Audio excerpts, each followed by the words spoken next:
right. I think we're live. I believe we're live. I'm not sure if we are or not. This will be a good time to figure this out. As I'm figuring this out, hello. How are you guys? Oh yeah, we're live. We're totally live. All right. Cool. Let's switch it over so you can see my face. Hey everybody, what's up? Welcome to the Above the Yellow Line live stream for the week, going into the weekend.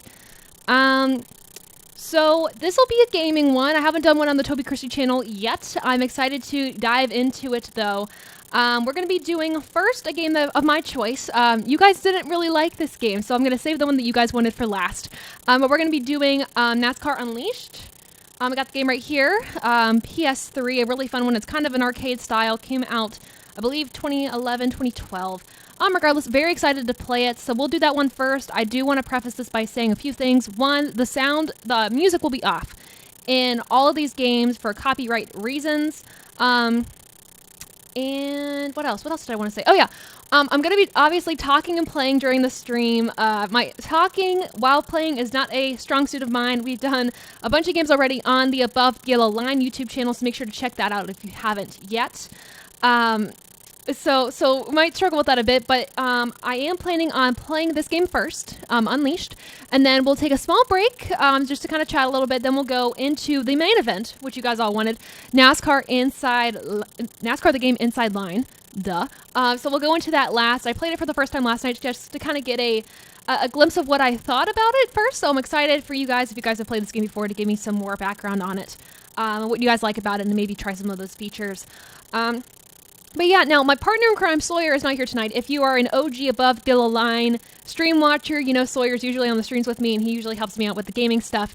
He will not be here tonight, but he says hello to everybody. So I will have to go off screen to change the games out, so bear with me on that. But I think we can start playing the game. So let's do this. All right. Gotta change that. There we go. All right, so there's the game. And there we are. So this is the menu for the game NASCAR Unleashed. Very excited to play that. So hey, what's up? Hi everybody. Thanks for joining the chat. I'm gonna put my little picture in the I think top left. Is top left camera good for you guys? I want to make sure I'm not really blocking anything. I guess anything like important, I guess. I think I discovered with this game we got to do top right. So let's do a camera on the top right.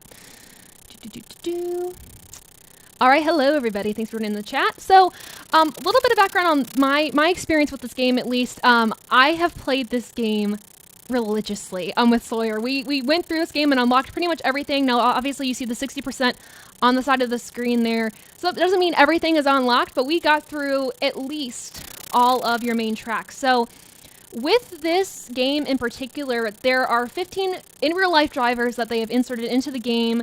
Maybe just the cars, not the drivers themselves, but the cars of the drivers. And then we have 12 different track layouts. Some resemble the tracks that we know for NASCAR, like Miami or Homestead Miami. We also have Daytona, obviously Talladega, some of the big ones.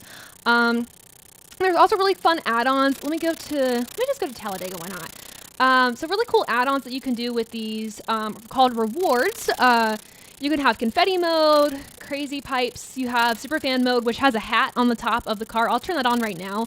But actually, we've noticed that it kind of blocks the view of what you can see on the track.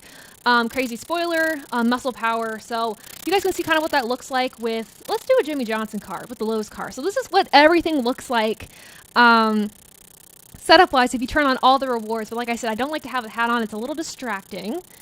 So yeah, this game, James, is something that not a lot of people know about. Actually, the reason I wanted to play this one tonight was because somebody on Twitter actually was like, hey, this game's actually pretty underrated. And I was like, you know what? It totally is.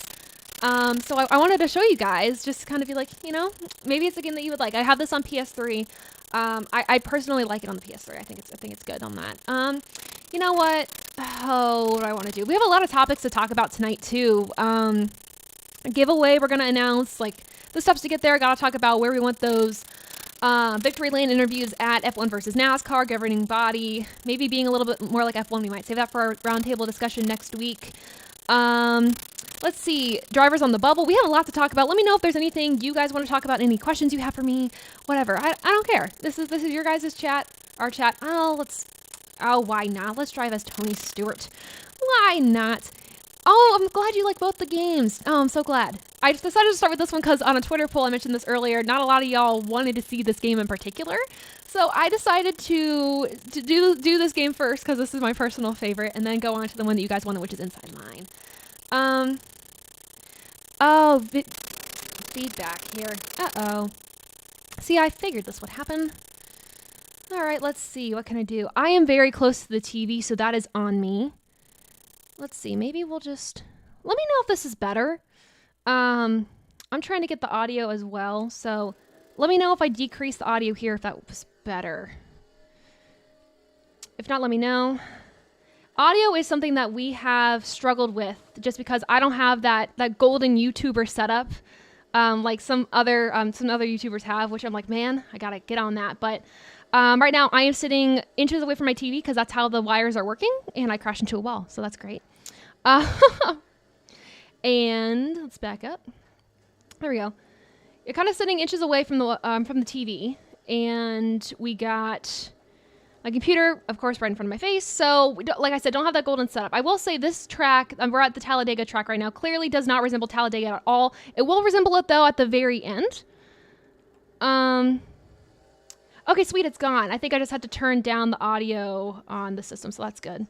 Oh, okay, we're jumping. We're jumping, that's fine.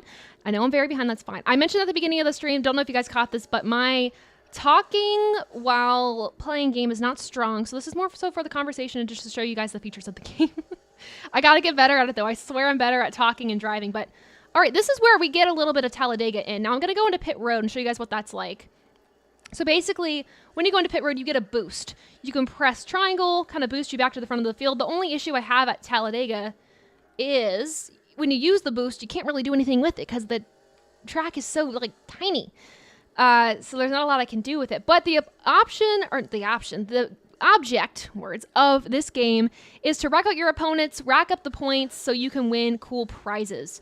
So not really like your standard racing game like running into a wall, like Inside Line is, or like the NASCAR Heat games. This is pretty standard to just being just arcadey, which is fun. I don't know. I don't know if you guys have played any like arcade racing games, like literally in an arcade, but those are really fun. There's one that my local retro game store has where they have all the Fast and Furious, or not all the Fast and Furious. They have a Fast and Furious arcade game where you literally sit in like a seat with a steering wheel and you race. It's so fun.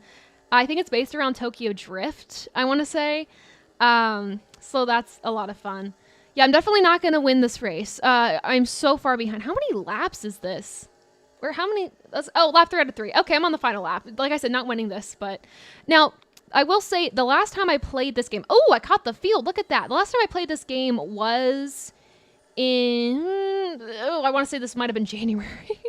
So it's been a bit. I did nothing to turn like that. Oh, let's get out of the game. That's fine.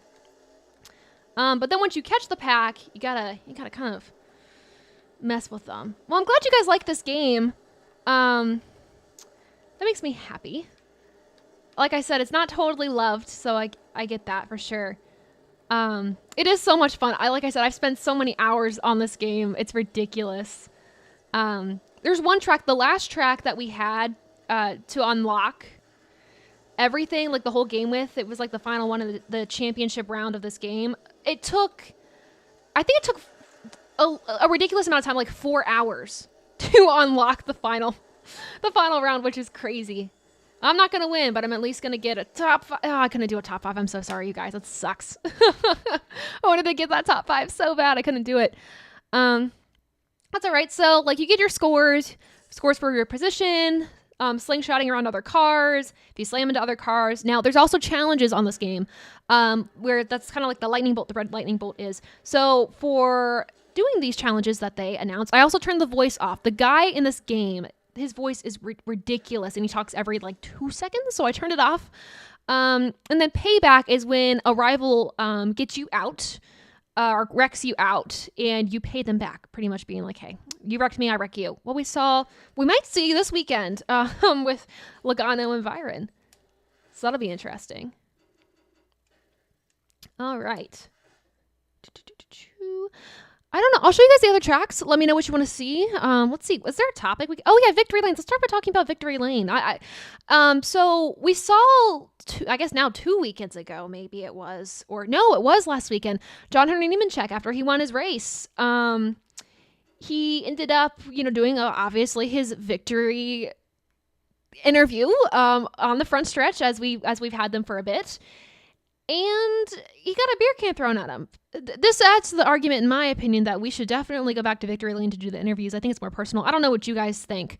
Let's see. NASCAR Rumble GOAT game. Oh my goodness. Yeah. I've played that one. I played it once. I need to play it again. I do have all the NASCAR games that are not PC in my collection. So if there's any game that you guys are dying to see, let me know. Like, we can do that in the future for sure. Let's see. You have Unleashed on 3D. Oh, 3DS. Oh my God. That's so cool. Inside Line on Wii. I have one of like the kart racing games on Wii that has the NASCAR drivers in it, which is cool. Let's see. Do you guys want to see this Unleashed Speedway? That's the final round. That's ridiculous. You know what? I'm going to show you guys that one. Why not? And then we'll try out a different mode in this game. Excuse me. Oh, also, I have my ceremonial body armor. Always have that on me during these streams. Excuse me. Sorry, you guys. Clint Boyer. I'll show you guys all the drivers. We have, like I said, there are about 12, 15 drivers from the real life. How many drivers did I say we had again? 15 drivers. That's what I said. 15 drivers. So, Matt Kenseth. Love the guy. So we got all these drivers, all these cool cars to choose from. Oh, see, also the pictures of these drivers are not that appealing. So like, that's also a bad thing too, but some of them are good pictures. Oh, Ryan Newman. I got to play with Ryan Newman. Love that guy too. I have this game on 3 consoles because I was addicted to it. I love that. Hey, Jesse, what's up? Somebody threw it at him during the interview on TV. Yeah. So they threw it at his car and it hit right behind him. Apparently, according to Jamie Little, they got the guy, or they found the guy that threw it at him. And I'm not sure if he's suspended from the track or what, but apparently security got him. Okay, yeah, this track is ridiculous. I always go high to see if I can get a jump on the lead pack here. But yeah, so and that's the argument, because I know the talk of the town on Twitter and social media and everything is bringing the interviews back to victory lane, which I actually do agree with. See, and then that ends up... Okay, so that's the fatal flaw of this track. I know I'm all around with my talking points here, but you spin around a lot. This is why this track took forever to beat. But, because you had to finish in first at this track. There wasn't like, get a top 5 and you advance. This one is like, you had to finish in first. But yeah, somebody threw it at the car. I think it might have been intended for him. I'm not actually quite sure. I'm glad nobody was hurt with that. But I don't know. What do you guys think? Haven't heard much about it. Yeah, it was after his post-race interview. If there's a clip I can find on Twitter of it, I think I sent it to myself. I'll repost it or retweet it, words, so you guys can see it. Obviously not now. I'll have to do it later. But yeah, it was a little dangerous. But I'm glad to hear that they caught him. Also, Formula One. Did you guys? I talked about this a little bit in the podcast this week. Ooh, gosh, that makes me dizzy. Woo. But did you guys watch the Formula One race, or did you guys stick strictly to NASCAR? Is my question for you. And also, if you watched Formula One and NASCAR, what was your opinion on both? I ended up catching some of the Formula One race, but not enough to give a real in-depth opinion. That's why I kind of just talked high level on the episode this week. But like I said, we'll talk about this again in our roundtable discussion. This is the part I always spin out at. But just what you all thought, and also kind of talking about like, what can NASCAR do to get that young audience is the big question. And a lot of talk has also been like, hey, have NASCAR do a TV show. I personally don't think it works with the NASCAR audience. The Drive to Survive is not the vibe for NASCAR. The drivers wouldn't do it. We don't have that many big personalities in the sport. Ooh, Lightning McQueen. Oh, okay. More like Doc Hudson. We don't have that many big personalities in the sport to be able to really do a TV show. So kind of like the documentaries like we had Bubba Wallace do. or Bubba Wallace did, I should say, race was really, really good. Really appreciated it. I think Austin Dillon is actually doing a series with his wife, and I think someone from his crew. They announced it today. I think he posted a picture on his Instagram, at least, that they're doing a show. Yeah, that wasn't that good. So we'll have another NASCAR show there. Spinoffs for NASCAR, like The Crew, did not go over well. I don't know if you guys watched The Crew on Netflix. I hated it so much. The only things I liked about it was the driver cameos. Ryan Blaney did an absolutely stellar job on that. But more documentary type of series, I think, would be really good for the sport. Something to bring people in. Oh, I don't want to retry this race. No, I don't want to. Oh my goodness. Exit. Let's see. Let's check out what the comments. I'm a NASCAR, IndyCar, Supercars watcher. F1 is so political. Oh, that's fair. NASCAR is NASCAR. Woo! F1 is also very money based, too. So that's something else that kind of turns me off to it. But I still want to try to get into F1 so bad because Drive to Survive really hooked me in, and that's the thing that I think NASCAR needs, something to hook people in. I turned it off as soon as he won because I don't like him. Oh, I love that. NASCAR 04 is my favorite one, but my OG Oh, no, your Xbox died, so you can't play it anymore. Sad day. Have been shouting for a blend of NASCR 04 and 05 forever. I played a little bit of 04 and 03. I see the hype. I see the hype behind. Well, I guess I'm talking about Thunder 2003. But no, yeah, NASCAR 04. I'm looking at my games over there. I don't have my glasses on. This is also an issue I have on these streams, that I don't wear my glasses. Let's try a new game mode too. Let's do a time trial.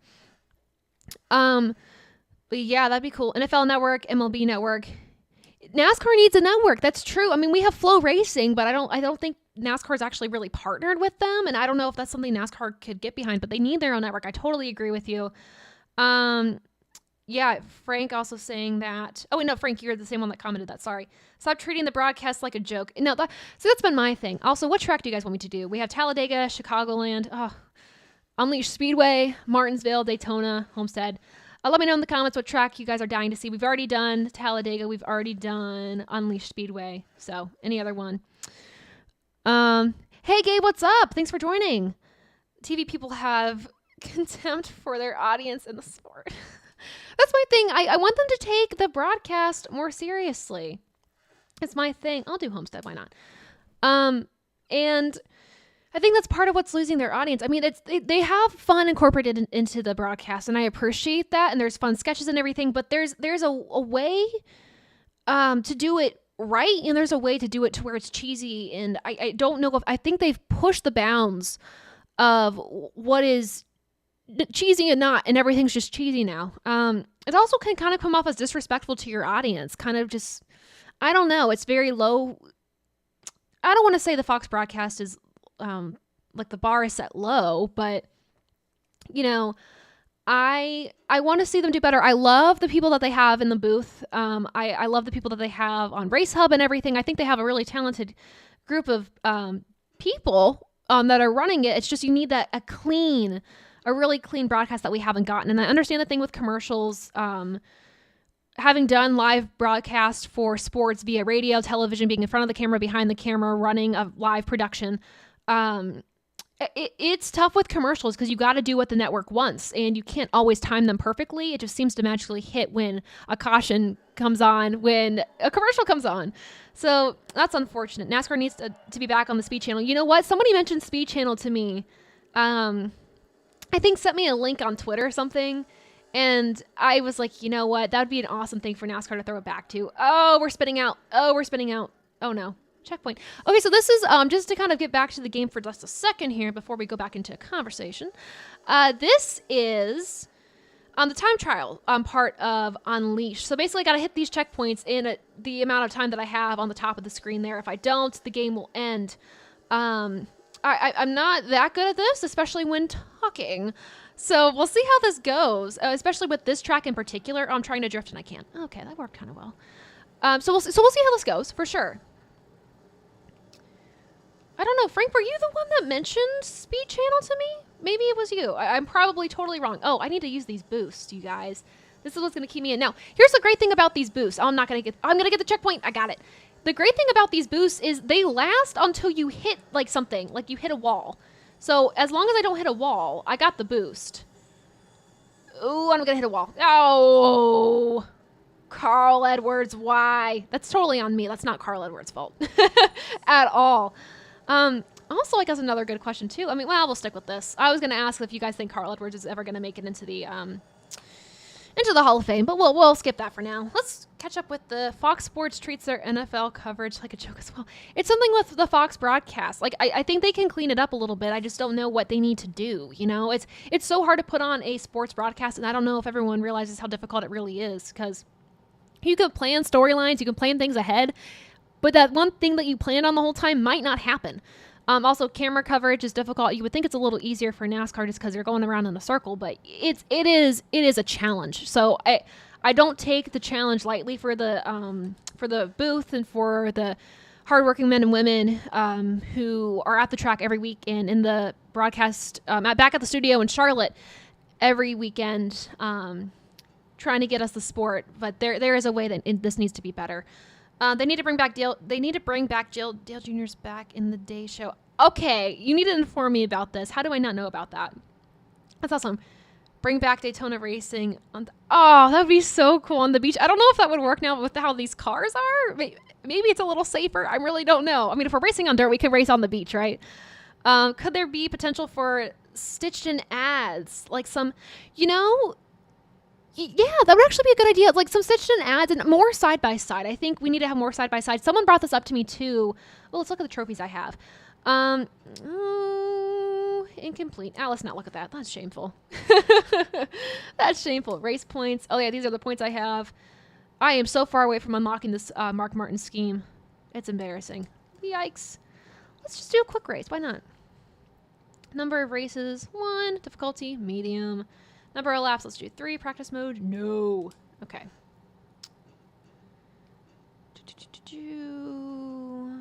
Actually, I did fine at Homestead. Let's do that. Continue. But yeah, it's more side-by-side commercials. I think someone mentioned to me, this is what I was getting at, that with F1, they don't have commercials. Somebody sponsors it, so there's no commercials. But that's not a possibility in the United States, how we run our broadcasts. So I understand the frustration as to like commercials, whatever. Like, well, we have to have that, and NASCAR needs more to fund the broadcast. So I get that. It sucks. Carl Edwards. Oh, here we are. Carl Edwards. Poor Carl Edwards. He's never gonna get into the Hall of Fame. I think he's made some enemies. Will not be a Hall of Fame, and I think after the last week, Joey is. No. Yeah, so, oh, man, Dom Joseph. Let me bring this up real quick. Let me pick my driver, maybe. I don't know. What driver do you guys want to see? I'll kind of go through the list here while I'm looking up what I was going to bring up. But Dom Joseph was working on an article for his job, and he discovered something about Joey Logano's wins. 6 of his 28 career wins came from a bump and run. That's pretty insane, isn't it? Mr. Joey, you know what? In honor of Joey Logano, let's play as Joey Logano. The taste in my mouth after the race on Sunday just kind of was sour. He could have passed him clean. I talked about this in last week's episode of Above the Yellow Line. If you haven't seen it, or I guess this week's episode of Above the Yellow Line, if you haven't seen it, make sure you do. I talk a little bit more about Formula One and everything in it. Really good points. If you have comments you want to leave on it too, definitely leave your comments of what you think in the video on the Toby Christie channel. But yeah, just left a sour taste in my mouth. He could have passed William Byron clean, but he didn't feel confident enough to do that. And I get being desperate for a win. I really do. Or just like being like, I need a win to lock myself into the playoffs, especially. Whoa! Excuse me. There we go. Especially like as we're seeing the playoff slots go away.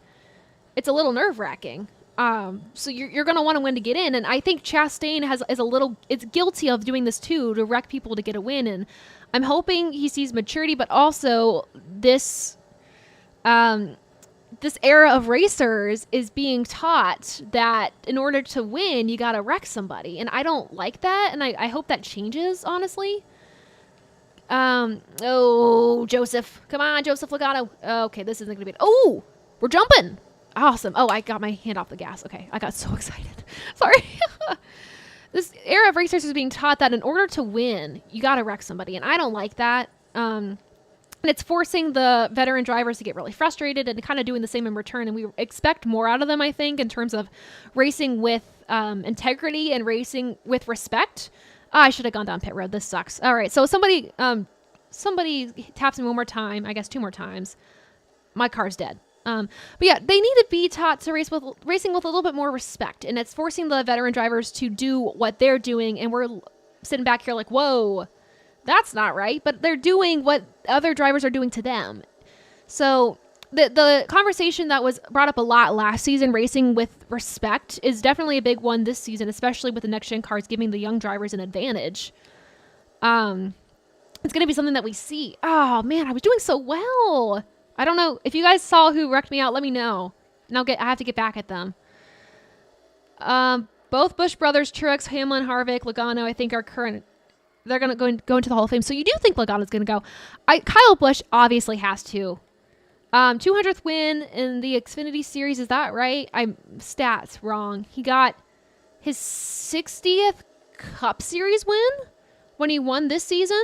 I'm hoping I'm getting my stats right. If not, correct me. I'm always fine with learning and being corrected.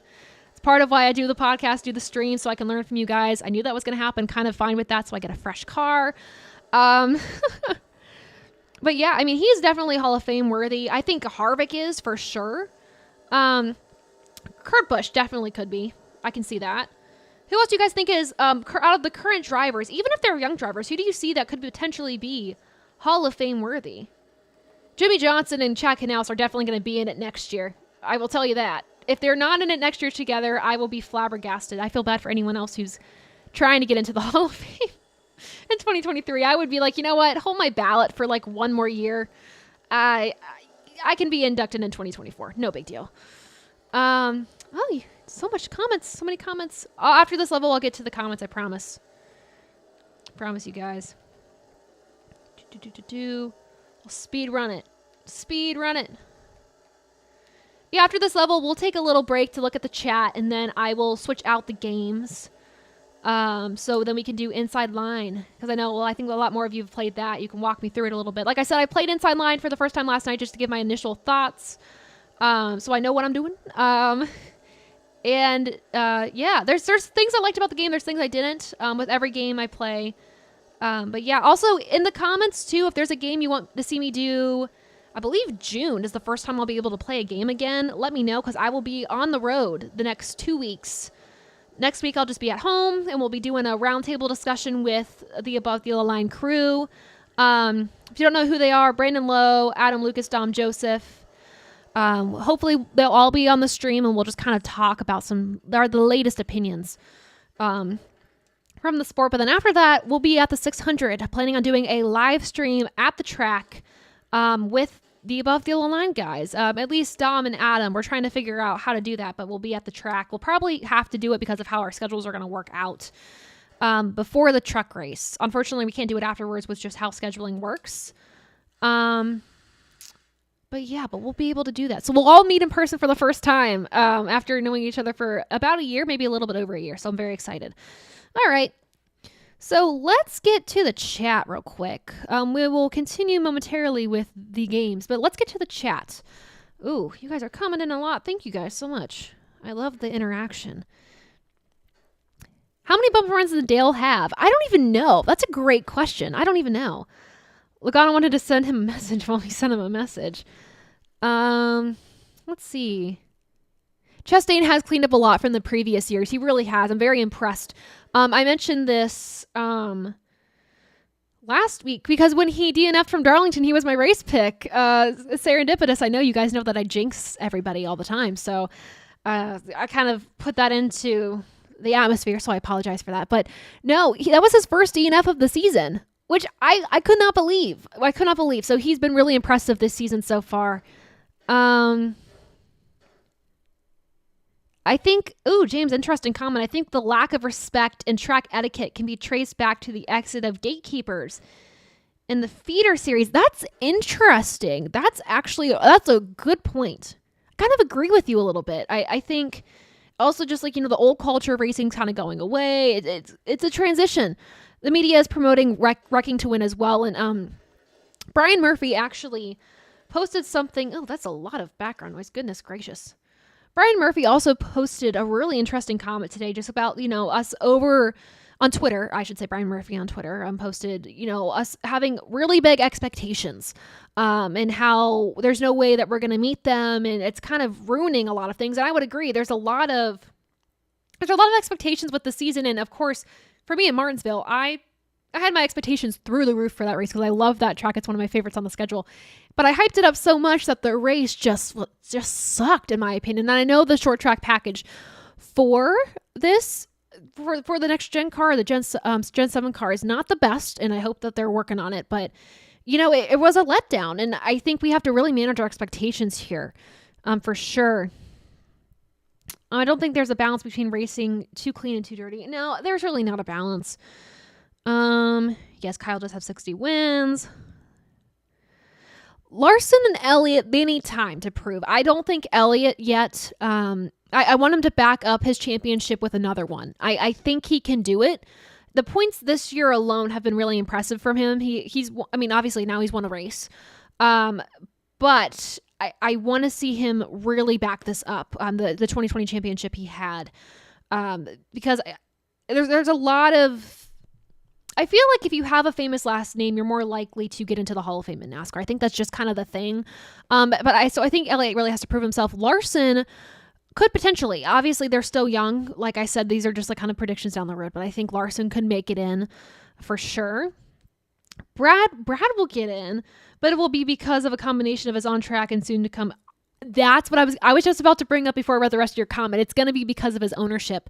There are so few in history. I watched, what video did I watch? It might have been a Slap Shoes video. I might have been, but combinations of drivers who were owners and drivers at the same time and how it just didn't work for them. And I think some of the greats in NASCAR were able to do both because it's so rare. So I think if Brad can't successfully drive it at RFK, and obviously he has to clean up a little bit. His season has been pretty lackluster, and be a really good team owner together. I think that gives him a bigger boost to the Hall of Fame. But obviously, he has a championship too. But obviously, just if you separate the two, though, he was a great driver at Penske, and where he was before, and he's going to be a great team owner. He's going to turn things around. Chris Buescher already is having a phenomenal season, one of the most consistent I've seen him have. I've mentioned this in the Above the Yellow Line episode this week.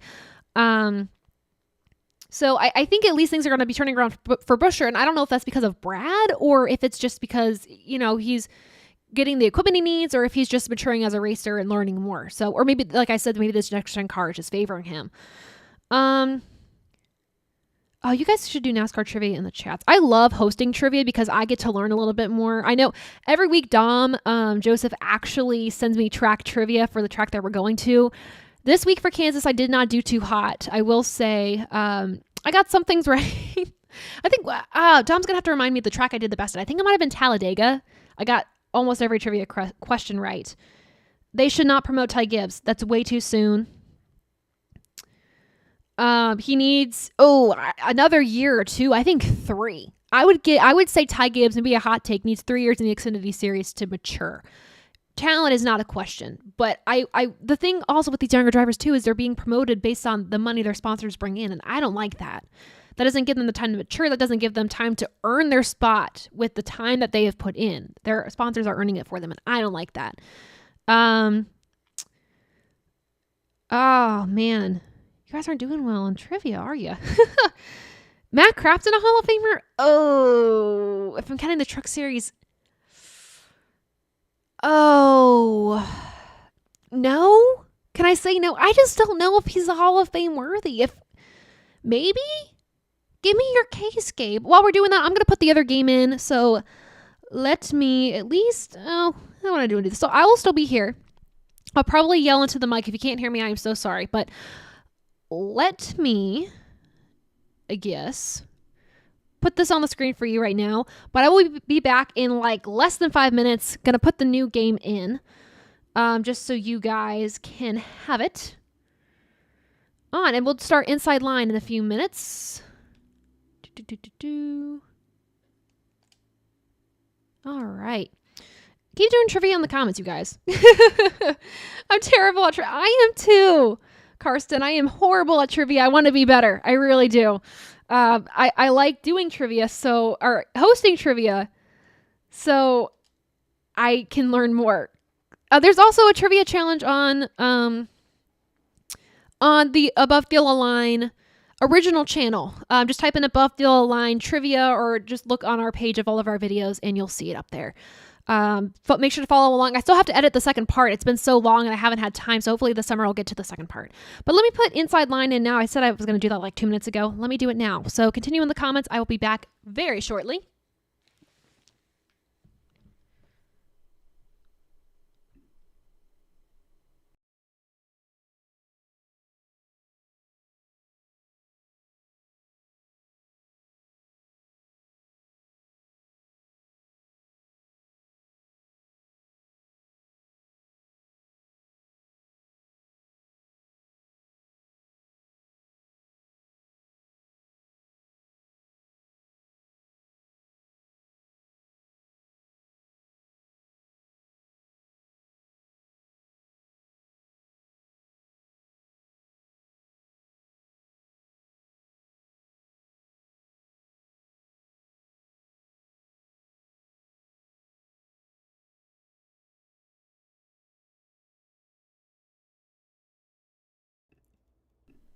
All right, I told you guys I'd be back. Let's see. All right. Goodness gracious. Let's go on and hi guys, I'm back. What's up? Let's see. I'm back. All right. So, let's go inside the game. So, to preface this, I also feel like my screen is totally not how it should be, so give me a second to fix this, you guys. I apologize. Oh, there we go. All right. Let's fix it. There we are. Whoop. There we go. We're figuring this out, I promise. So, to preface this, the sound is going to be, or the music's going to be off for this, for copyright reasons. But yep, we got ourselves some Inside Line. A little bit of background about this game. It was released in 2012. I have it on PS3. Ooh. Let me turn down the sound so there's no feedback. All right. Also, marketing was great on this because this is Dale Jr. That is Carl Edwards. so, very, very interesting marketing for this game. But for this one, it's a Gen 6 car. It has all 23 tracks in the game that were run at the time. The Metacritic score for this game was 76 out of 100, so above the line, so that's good. But yeah, those were my initial thoughts on the game. I was like, ugh. You know, we'll skip this intro by him, though. I love him, but we'll skip it. Also, okay, no. This is another thing with the game. When you go to the pits, the pit crew is not actually there. You just kind of sit there and then you go. So that was another pet peeve I had about the game. What other talking points do we have? Oh, I'm going to announce a giveaway at the end, so make sure you stick around for the giveaway. Oh, we got to talk about our championship, early championship picks, too. I want to know your championship 4. Also really want to know your what race is coming. All-star picks. We're going to talk about that too on next week's episode of Above the Yellow Line, but we'll talk about it in here just because I have some theories, some things that might help you out. Let's also talk about drivers on the bubble. I think those are the other things I wanted to talk about with you guys because I want to know your opinions for sure on those. Oh, but first we should talk about the single lug nut thing. How do you guys, trivia. Oh God, I missed the trivia because I was talking. Speed open which year? I'm going to get these wrong and I'm going to feel horrible about myself. So let's go with that. I don't know. See, this is the thing. I hate trivia too. And it was 1909. Really? Oh my goodness. I should know this. Well, that was the only trivia thing I did, so that's fine. So, let's read the comments here. I love this. This game is a lot of fun. I have the Wii game. You and the Wii games. I love the Wii. I love Wii Sports, Wii Play. I love all those. It's hilarious. So I love that. The textures aren't as good, but the progression and racing is fun. I will say the graphics in this are actually pretty decent. I didn't think they would be, but they are. The game supports how to save icon will appear when receiving. Okay, cool. let's see. The game was my first ever on PS3. No way. But so much fun, especially the paint booth. So I suck at like the paint booth stuff. I really do. If it was like a paper and pencil or I had like a pen or something, I would be so fine at this. But when it comes to designing the car, I'm not the best. I'll show you what I have, and it's just a blank car that is yellow and black for the above the yellow line colors. Usually when I make a car, though, it's like a bright blue and then like a red because I love those colors together. Yeah, I'll show you my car right now. Let's view. Actually, no, that's not what I want. Paint booth. Okay. Let's edit my scheme, shall I?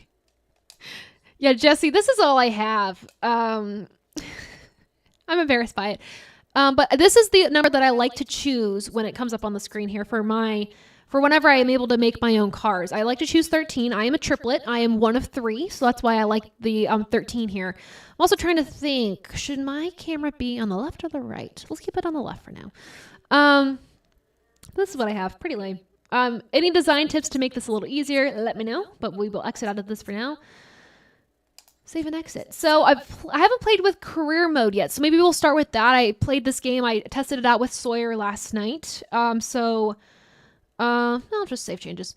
So we played multiplayer, and that was it. Save my older version. Why not? Why not?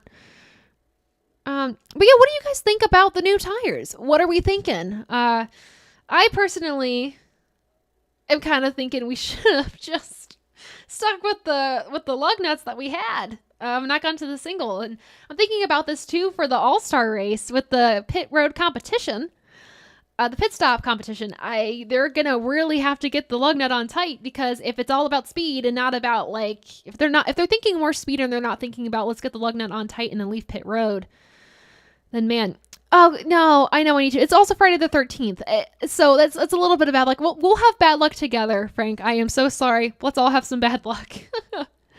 But I'm thinking for these pit stops, we're gonna see a team probably think that they've won the pit stop challenge and then lose a tire and then lose the pit stop challenge. So that's my prediction, at least for the All-Star race.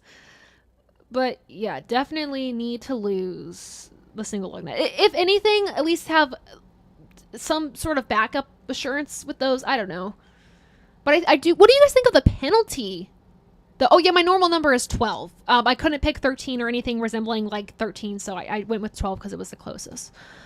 Do I begin my career? You know what? Let's not do career mode, you guys. I don't know if you guys want to see that. So let's just do regular mode. Or regular mode, can I do that? Oh. You know what? I guess I have to do career mode on single. Why not? Alright. Oh, Championship 4. We got those in. Yeah, put in your Championship 4 predictions. I want to hear what they are for you guys. I'm curious. Mine, I made a video in January depicting my Championship 4 predictions before the season started, and I don't know what I was thinking. I'm going to base it on last season, but before everything happened, I predicted Larson, and then he was also my championship pick for the season going back to back. I thought he could do it. I always forget the sophomore slump. Let's go to the track. Let's see. Then I had... Ooh, what did I have? Oh, then I had Logano. Then I had Blaney. Then I had Hamlin. Blaney put together a pretty good season last year. He just kind of fell off in the playoffs. So, woo! What am I doing? So I'd like to see him do a little bit better. Hamlin obviously really kicked it into gear when the playoffs started. Needs to be that way the rest of the season, and I'm sure we'll see that again this year. I just wanted to see him be consistent. And then Logano, because he seems to get into the championship 4. Oh, my nose itched. On the even number years. In 2022, it should be Joey Logano's year. But if he's going to get in by wrecking people, I don't respect that. Don't respect that at all. But now what I think Chastain, honestly, he could. If he's going to keep up this consistency, nobody's catching up so far. What, we're 12, 13 races in right now? I think we're 12 races in. Oh, we're hitting a wall. That's cool. Then I think he could be a championship 4 contender. The question is he going to be able to win during the playoff rounds? Because you win and you're in. You could be horrible. You could be last in points in the round of 16. But if you win, you're on to the next level, which is the flaw in this system that I hate for the playoffs. Ooh, let's brake a little bit. Ooh, there we go. Trying to figure out how much I need to brake and how much I just need to let off the throttle. Because I feel like if I brake, I lose so much momentum. And when I've done this, races on this game, woo, I've fallen way to the back. So that would be my issue. With my racing style, at least, is trying to figure out when to push, when to pull. I really want to get a wheel, you guys. I really want to get a steering wheel for these games and pedals, because I feel like that would actually help, because there's only so much you can do with a controller. I feel like you can race really well with a controller. I just don't feel like I do, because it's very finicky. So that's the goal in the future. If you guys like the games, I'll definitely invest in that. I also might invest in maybe Xbox Live or the PlayStation Plus, so we can play games online together. I think that'd be fun too. If you guys have the games that I'm playing that week and having an online version race would be kind of cool. Okay, so those are my 2 laps, so I'm gonna race around again and then go back to pit road. Ooh, I'm slowing down. Oh, goodness. I looked at the comments and then I wrecked. Ah! Alright, I'll look at the comments after I finish this lap, I promise. But yeah, championship picks now. I trailed off. Chastain for sure. Byron, with how well he's doing, I think he could be. My formula is like 2 Chevys, 1 Toyota, 1 Ford. The Fords have kind of trailed off, though. I know Joey Logano won. I understand he won this weekend. But they still haven't shown me. Oh, that's not pit road. Oh, my God. That they have speed. And even then, the Toyotas are struggling a little bit, too. I think it's just luck with them, though, is personally what I think. But Byron would be like my second Chevy. Elliott, obviously, he's leading in points right now. He has 1 win. There's pit road. I don't think I got to speed, but that's fine. Ah! I'm just gonna drive through the pit boxes. Why not? I'm in pit lane. Are they not gonna count it? Well, that's odd. So I have to do another lap. Odd. All right, let's go around. So Gabe, you said Elliott, Byron, Kyle Busch, Chastain are your championship 4. Kyle Busch, I think that's... If I had to choose a Toyota right now, it would be him. Like I said, I think Hamlin could pick it up. He could pick it up. Truex, I would never count Truex out. He could definitely do it. I don't want to see him in second place again. So if he's going to be in the championship 4, he's got to win it. He's got to win it this year. Logano, and Logano are your championship 4 predictions. I love that. I love that. Okay, so I think I've learned to drive and look at the comments at the same time. This is probably not good. Not an endorsement of texting and driving at all. Let's see. Chastain, Blaney. Yes, Blaney. This is his year. This is his year. Kyle Busch. Larson. Oh, yeah, I should say Larson too. He just needs to find consistency. Oh, I hit the cone. He needs to find that consistency that I don't think he's had yet. No Fords make the championship the last 4 years. No Fords made the championship 4 last year. No, that's true. That's very true. I think Joey will do it because it's an even number year, and I think that'll play into his favor. But my formula that I always try to follow when I make my predictions is at least two Chevys, 1 Toyota, 1 Ford, just because of how the ratio works on the track of how many there are. The one car is fast every week. That's true. Blaney, I know that's what hurts. Blaney would have made the championship 4 if it was not for Austin Dillon. Wrecked him out twice. And it was horrible. Hey, Alex, what's up? Thanks for joining the chat. I appreciate it. Yeah, so we're talking about our championship 4 predictions. This is where I get to cheat a little bit. Because I'm going to be talking at the same time, I'm not going to challenge myself as much. We're going to keep everything super simple. All right, which driver won the first NASCAR Sprint Cup Series at Charlie Miller Speedway? But I don't think it's Buck Baker. It's not Buck Baker. It's not Buck Baker. It's not. Yeah, I should have known that. Let's embarrass myself with trivia, shall we? When 2003 Sprint All-Star Race. I should know this. Is it not Kenseth? I was going to say Johnson. Okay. This is the way I learn, you guys. Wins in the NASCAR Truck Series. It's Hornaday. It's got to be Hornaday, right? Right? Yeah. Okay, there we go. Woo! All right, new sponsor. We got a new sponsor. Way to go. Love that. Yeah, we're talking about Blaney. We love Ryan Blaney on this channel. Not only a great driver, but seems to be like a great person as well. Love how he interacts with his fans. I've said it before. I'll say it again till I'm blue in the face. He is the people's champ in this sport. I think if he gets, this is another thing that NASCAR doesn't have that I think they need to outperform F1 a little bit. They need a star. We don't have a big personality in the sport anymore. I think what it needs is Ryan Blaney to win a championship, because once he does, he has the personality, I think, or at least the likability to be NASCAR's kind of spokesperson, I think. So if he can win a championship, I think that would boost him into being the NASCAR star. Let's see. Let's do what mode do you? Let me know what mode you guys want to do. If you're just joining in, by the way, we're playing the PS3 version of Inside Line. It's a fun game. I mean, the formula for these games is so similar. I mean, there's a lot of other ones that have the trivia on them or everything like that. So it's hard to depict one game from another sometimes, unless it's like graphics and some added features. But I do like this game so far. I do. Like I said, the marketing was kind of tricky. They had Dale Jr. on the cover, but they had Carl Edwards to kind of give the introduction to the game. We need characters like Ken Schrader, honestly, yeah. We need more Kyle Bushes in the field. I know, like, hot take, I actually used to not really be a fan of Kyle Busch, and over the years I've learned to respect him and really appreciate his personality and what he brings to the sport. I know, glass case of emotions. I'm so sad that it ended. I thought they were, if we're talking about Ryan Blaney, let's talk about Team Penske too. I thought they were at least going to bring back Penske games this season. I was kind of betting on it because I love Penske games, and see, doesn't this game have scenario challenges? Ooh. You know what? Let me go back to the main menu. After this. More history on the screen, and then we will, let me go back to the main menu and we'll see if it has scenario challenges. I love those, actually. I've never done well at them, but if it does, well, let's do some scenarios, shall we?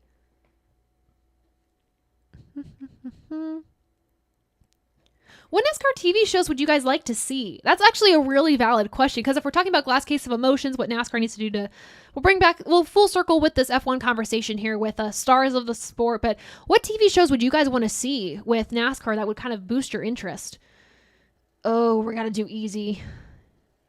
Practice time? I don't want practice time. Oh my goodness. No, let's do damage. Tire wear, race length. Oh, so I have to do 5 minutes of practice time. All right, that's fine. I can just putz around for the 5 minutes. That's fine. The game has highlights. Not challenges. Gotcha. Okay. So if you guys want to see the highlights, it says it doesn't have the challenges, but if it has the highlights and you guys want to see that, let me know when I can exit out of the practice and we can go do that. Like I said, as much as this is my stream, this is your stream as well. So make sure you chime in if you want to see something. I'll stack pennies with Corey LaJoy, though. He's like my, what is it? Oh, 1B driver to Blaney's 1A. I love that. No, I do like Corey LaJoy a lot. I love his personality, too. I wish he would kind of show it more on the track, or at least give him more time on the broadcast. Oh, wait, I can skip the practice. Whatever. We'll do practice. No, Gabe, we will not be needing to bring back The Crew on Netflix. I hated that show. I watched it all in one day against my better judgment. Not the move. The good thing about that show was the Ryan Blaney and Austin Dillon cameos, and that is it. That's it. I think the one thing that kind of threw me off about that was whenever a sitcom takes on a sport, there's a new one about bowling that's on. I don't know if it's on Fox or what it's on, but it almost makes it seem like a joke, and I didn't appreciate that. Like, I know there's a stereotype between racing and everything like that, and the culture, and South Park did a hilarious parody of this about, Cartman wanted to be a race car driver. He's like, in order to be a race car driver, I have to be stupid, and I'm not. And then this whole thing happened, and became a race car driver, and made himself dumb. So there's a lot of stereotypes around it, and I think The Crew kind of played on those a little bit, but they also added their own twist. If you haven't seen The Crew, watch it if you have a Netflix account. just to get a taste. All right, the streaks on there are where my line is on the track. Definitely not following that line at all. Blaney was the best part of that show. That's fair. NASCAR Thunder Lightning challenges, like NASCAR Thunder the game. I'll have to try that. You know what? Next time we do a game, like I said, it will be in June because I will be on the road. Next week I'll be at home. We'll be doing a roundtable discussion though with the Above the Line crew. We will probably have to do the stream next week, Thursday night. You know what? No, I'll be here Thursday night, but we're still going to do a roundtable discussion. We'll have to do it Thursday night instead of Friday, because I will be on the road Friday night, so I won't be in front of my screen. But the following week for the 600, I will be at the 600. So if you're going to be there, let me know. We'll have to do a meetup. I'll probably post something on Twitter. Maybe I'll just do Bob Podcast's meetup that he does. And we can all kind of meet there. But if you want to meet beforehand, I love to meet all you guys. You know, during COVID, we all kind of came together as a little community, a little group. So I love meeting you guys at the track. But yeah, I'll be at the 600, and so will Adam, and so will Dom. We're all going to meet up, and we will have to do a live stream before. Didn't mean to do that. We'll have to do a live stream before the truck race on Friday, because afterwards it's too late. It's not going to happen because they are going to have to go home. I will be at the track after the race, after the truck race. So we'll do it in between the ARCA race and the truck race on Friday. I am going to the Coke 600, Gabe. This is actually my first time back at the track since 2019. Of course, we all know what happened in 2020. 2021, I mean, well, Kentucky is my home track, kind of. I'm from Ohio. I live in Ohio. But the closest track to us was Kentucky, and we had family in Kentucky anyway, so we would go. Of course, you know, Kentucky Speedway no longer. So I didn't have a home track, and that kind of sucked. So, ooh, that's not pit road. I struggle to find where pit road is. Let's just spin out in the grass, shall we? Maybe? No? All right. Oh, goodness. All right. That's fine. That's fine. So I haven't been back to the track since in 2021. You all know my health wasn't that great, so wasn't able to go to the track then. What's funny is when I was at the track in 2019, I was sick then too, and I was feeling off at the track, but I didn't realize what it was. And then of course 2020, I got a diagnosis. I'm gonna do a video on my illness probably at some point just to raise awareness. October is the month that raises awareness for the illness I have, so I'll probably do a video then. If you want one sooner, let me know and I can discuss it in further detail. But haven't been to the track, long story very long, since 2019. So this will be my first time back. The Charlotte Motor Speedway will not be my home track because clearly it is way too far away, so I can't do that.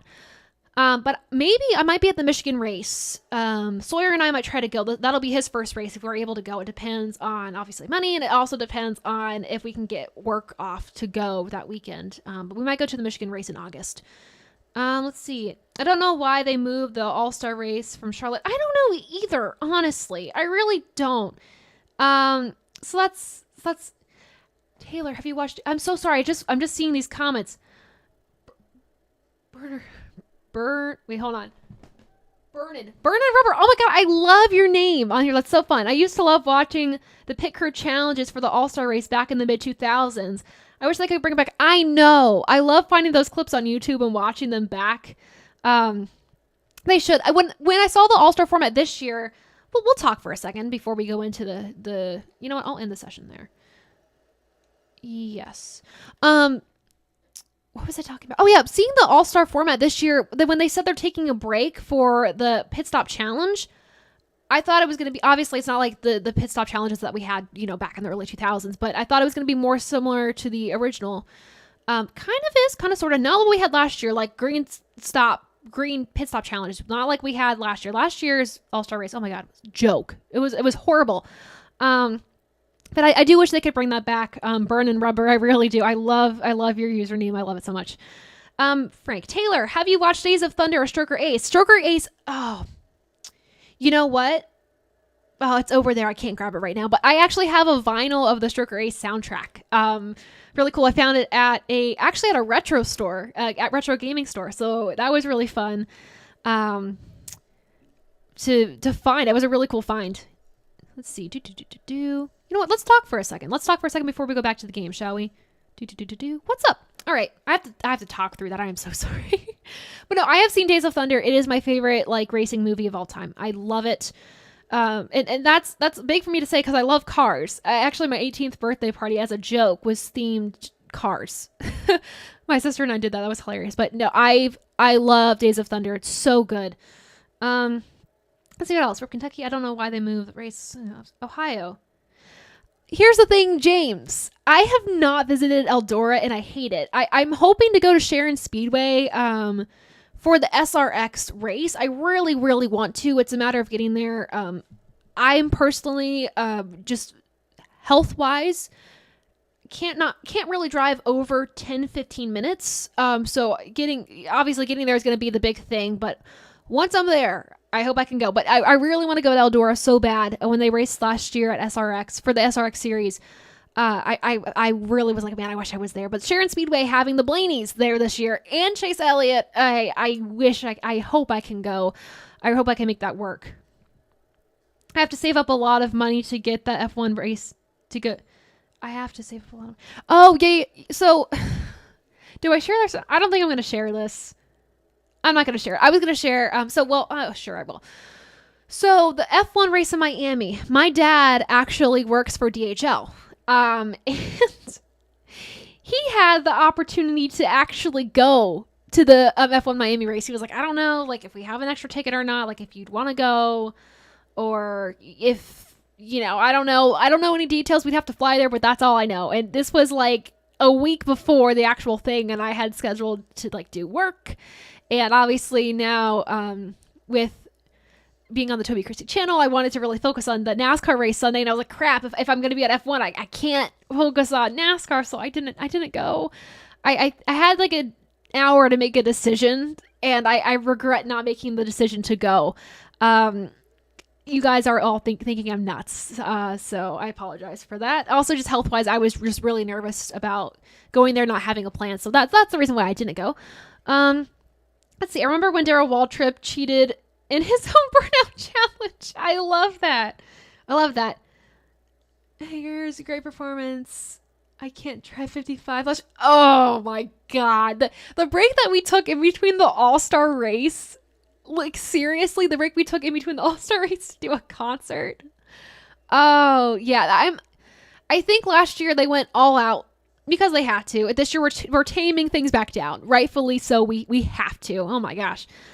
Let's all say a prayer for Taylor for her health issues. Oh gosh, thank you. I appreciate that. No, I won't dive into it, but I have an illness called, well, I'll dive into it just like for like 2 minutes, but I have an illness called postural orthostatic tachycardia syndrome. It is a mouthful, but basically my blood pressure and heart rate don't do what they normally should. Normally when somebody stands up, their heart rate goes up like 5 or 10 beats. Mine goes up 30 plus. So my resting heart rate with my illness without medication is around like 90 to 100, which is not normal. So when I stand or I do exercise, I can get up to 150, 160, 170, which is, imagine what that does to your body. It's horrible. My blood pressure either tanks or it goes sky high with this. So heat is another factor that goes into this illness. Heat makes everything worse because I won't go into that, but it's a trigger for illness. So in the summer, it's ridiculous. But luckily, with the semester ending and everything, things have gotten much better. I was able to go back to school last semester, which was fantastic. So continuing my degree last semester in the spring, I guess now it's last semester, things didn't go too well, but luckily having time to just kind of decompress, do some online classes for the summer. So I'm glad things are looking better for now, figuring things out on how to manage things better. But it's an illness that a lot of people have worldwide, but it's not widely talked about. So always wanting to raise awareness for that. Just autonomia, which is the umbrella term for POTS, or postural orthostatic tachycardia syndrome, is in October. So I'll be doing something on that there. But I digress. Just a little bit so you guys know kind of what's going on with me. If you guys want to look it up, go ahead. Just kind of an overview about what I go through day to day. So yeah, also I realized my shirt is all wrinkly. I apologize. That's horrible. Oh, well, thank you, Frank. I really appreciate that. I really do. No, it's just, and the reason I do the channel too is if I can't really be at the track, just because of the illness sometimes, this is a way for me to be involved in the community at home and just doing what I love. Making it work from home, following the dream from home and making a path. Always make a path. If you don't see one right in front of you, make your own, is all I can say. See, Gabe, what did you say? Leonard Skinner just... Yes! I am so excited! I don't know why. I like Leonard Skinner's music, so I'm excited for that, at least. Now, I will say I'm a sucker for, like, a Rascal Flatts, a Luke Combs, and any of those guys, a Chris Stapleton. So if any of those guys would have performed, I would have been a little bit more over the moon, but I am excited for this pre-race concert. I think it's going to be, I hope it's good. I really do. I hope it's a good concert. Let me see. Let me put my phone in the middle of my screen here so I'm not like looking to the side. If you guys, also the setup I have right now, you guys, also, Frank, just to let you know, what helps with my illness is actually if I'm like laying down or if I have my feet propped up. My feet are propped up right now. So I can keep my blood circulation working, because with POTS, blood circulation is not my friend. So that's what's happening right now. But my setup is, because I don't have like dual monitors, I don't have that, is I have my laptop right in front of me. And then I have my phone with me playing back on a time delay in front of me as well with your comments. So it's a lot. And then of course, the TV is like off to this side right here with the game. So that's why I'm like looking over here when I play the game. Let's see. All-Star race last year was a week before my wedding. Oh man, wow. And you sprained an ankle while you were listening to the race at work. No. Wife is not happy. If I was the wife, I wouldn't be happy either. But I did win a decent chunk of change betting on it. So, that's good. See, if you want a chunk of change, that's totally fine. That's good. Oh my gosh, I love that. Did you all see Dale Jr. making biscuits? Yes, he made biscuits at Bojangles. Oh my gosh, that was so cool. I loved seeing that. I was like, man, Bojangles is really good partnership there. I love, oh man. Can we talk, like, I want Jacobs Racing, oh my gosh, Junior Motorsports in the Cup Series. I hope they can make that happen. If they can't get all 4 cars, or all the cars, at least get one car into the Cup Series, at least one. I don't know what other crazy now. Oh, we need to talk about our All-Star predictions. You guys, that's the one thing I left out.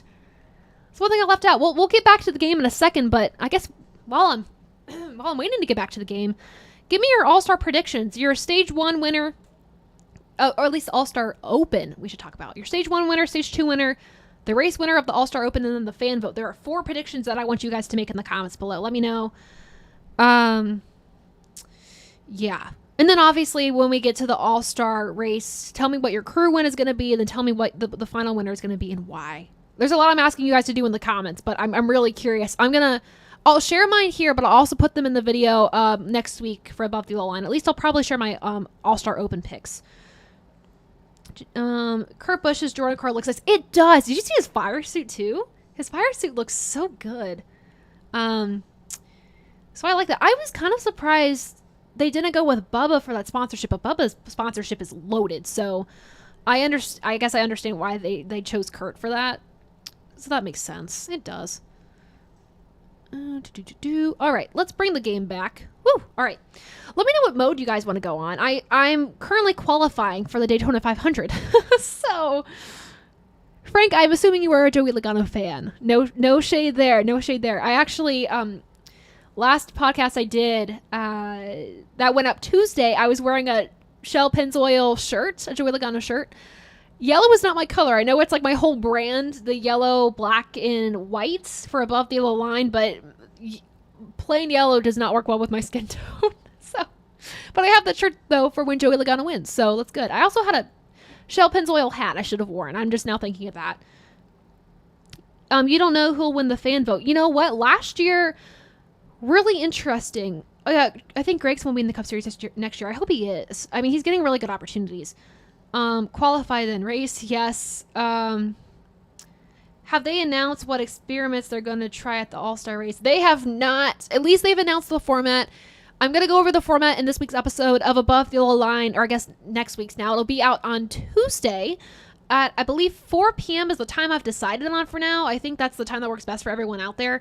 But I'm going to go over the format, kind of the gimmicks that they're going to be doing this year. So far, I don't think they're stopping the race in between to do a concert. I think it's just going to be pretty basic, which I appreciate. Only 4 stages. Suarez, Reddick, Jones, race in, LaJoy, fan vote. Interesting. Oh, thanks, Frank. Yeah. Yeah, gotta rep the Joey shirts. I do like Joey. Joey's a great person off the track. On track, there's sometimes where I struggle with his driving and how he races others, but he is really a really talented driver, I will say.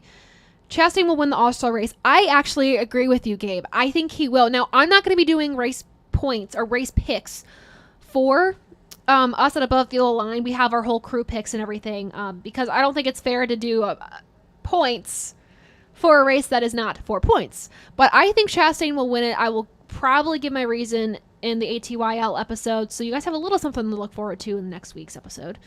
But I definitely think that he's probably going to take it all. Now, the fan vote, that's interesting, because last year, it was either Bubba Wallace who was going to win the fan vote, or it was Matt DiBenedetto. I mean, hands down. There was no other person that I think could have won it.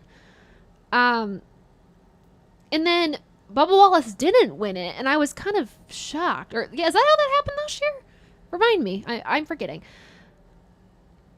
But then this year, of course, Bubba Wallace won at Talladega last year, so he's already in. The stipulations of getting into the All-Star race, so you don't have to race your way in during the All-Star Open, is you have to be a past champion, a current driver that is a former champion, a current driver who was a past winner of an All-Star race, and you also had to want a race in the 2021 and so far 2022 season, which means Cindric. Yeah, Cindric is in the race then. Chastain's already in the main event. He doesn't have to race his way in. But yeah, who's able to race their win? No, I think Austin Dillon's really good at Texas. I think he could definitely race his way in. Suarez is actually decent at Texas. So I think with the new car and knowing how his stats are, I think he has the not sixth best average finish. It's somewhere in like the top 10 though, I think. At Texas, so I think he could race his way in. I don't know if Reddick can race his way in. I think Jones can. Reddick, I think, might have to rely on a fan vote. He's done really good in this next-gen car, don't get me wrong, but at Texas, I don't think he's that good. I'm not going to qualify well. I really don't think I am. Oh, yeah, I'm not qualifying well at all. At all. Let me focus on this qualifying lap, then I'll get back to the chat, I promise. I want to start this race really well. And like I like to do... Here's how I like to do these races. Let me find my words first. I don't like to race like you should, unless I'm racing with other people. Sawyer is the opposite. He will wreck everyone out so we can win. This time, because it's just myself in the Daytona 500, I think I'm going to wreck everyone out to win. I'm going to do this to Chastain, Joey Logano, any other wrecky racer. I'm going to do it their way. I think Stenhouse, I could say Stenhouse too, but I don't think Stenhouse does this intentionally. I rubbed the wall. That's not good. That's not good. Oh, that's going to decrease my time. Oh, man. So I'm using the D-pad to steer because it's not as finicky as using one of the Joy-Cons. So, 25th. Okay, not that bad. All right, let's look back at the chat. Trackhouse rides to the top of NASCAR in a little over a year is impressive. I know. I wish 2311 could do better. Honestly, I think it's a Toyota issue. I mean, their luck and Toyota. Quite honestly, because Choco's Racing hasn't necessarily done that well either. Granted, I know Denny's won, Kyle's won, but still, they're not consistent. He did lose the fan vote to Boyer the year before, because that's the year Boyer retired, right? Yeah, so that makes sense. That was 2020. Thank you. Okay. Ooh. Oh, yeah. No. That was my favorite when Matt DiBenedetto came out with the cowboy hat. I love that. He's actually not doing too bad in the truck series this year, actually. I'm excited to see what he can do at the 600. Honestly, Carson Hocevar, too. He has a win coming. I swear he does. Maybe it's 600 weekend. I don't know. I was talking to Sawyer about 600 weekend and my whole thing, because I think my favorite driver right now, I love Daniel Suarez. I love Reddick. I think if Blaney won at the track, I would have been like, I brought the good luck. I knew it, but because he's won the 600 before, I'm pretty sure. If I can remember, I think he has. So that would be cool to see him win again. Get his first win of the season, honestly. He could do it at Kansas. I don't know. He could. Let's see. Dylan won't need to race his way in. He won the Daytona 500.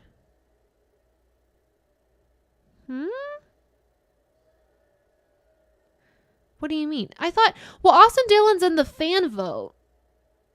So, and that signified to me that he had to race his way in. So that's why I'm confused. No 600 for Blaney. Thank you. Okay. Austin Dillon. Diet Jamie McMurray. I love that. Decent driver finds a way to win the big shows. True. Oh my goodness, NASCAR Taco Bell Cup Series. Hello, how are you doing? Oh my goodness. I want Carson Hocevar to win the truck champion. I really do. I love him. I love him. He's a fun character. Yeah, thank you for never won a 600. Thank you. I don't know. What did I... Oh, I know what I confused that with. Okay. The summer Daytona race, I believe, is what I'm confusing this with. My bad. I'm not going to do practice 2. I'm not going to do it. Oh, we're doing the duel. Gosh, I forgot the duel is first. Oh my goodness. Yeah, I was like, I'm totally mixing this up with the summer Daytona race. That's what I'm doing. What was I going to say? Oh, yeah. Question for you guys, too.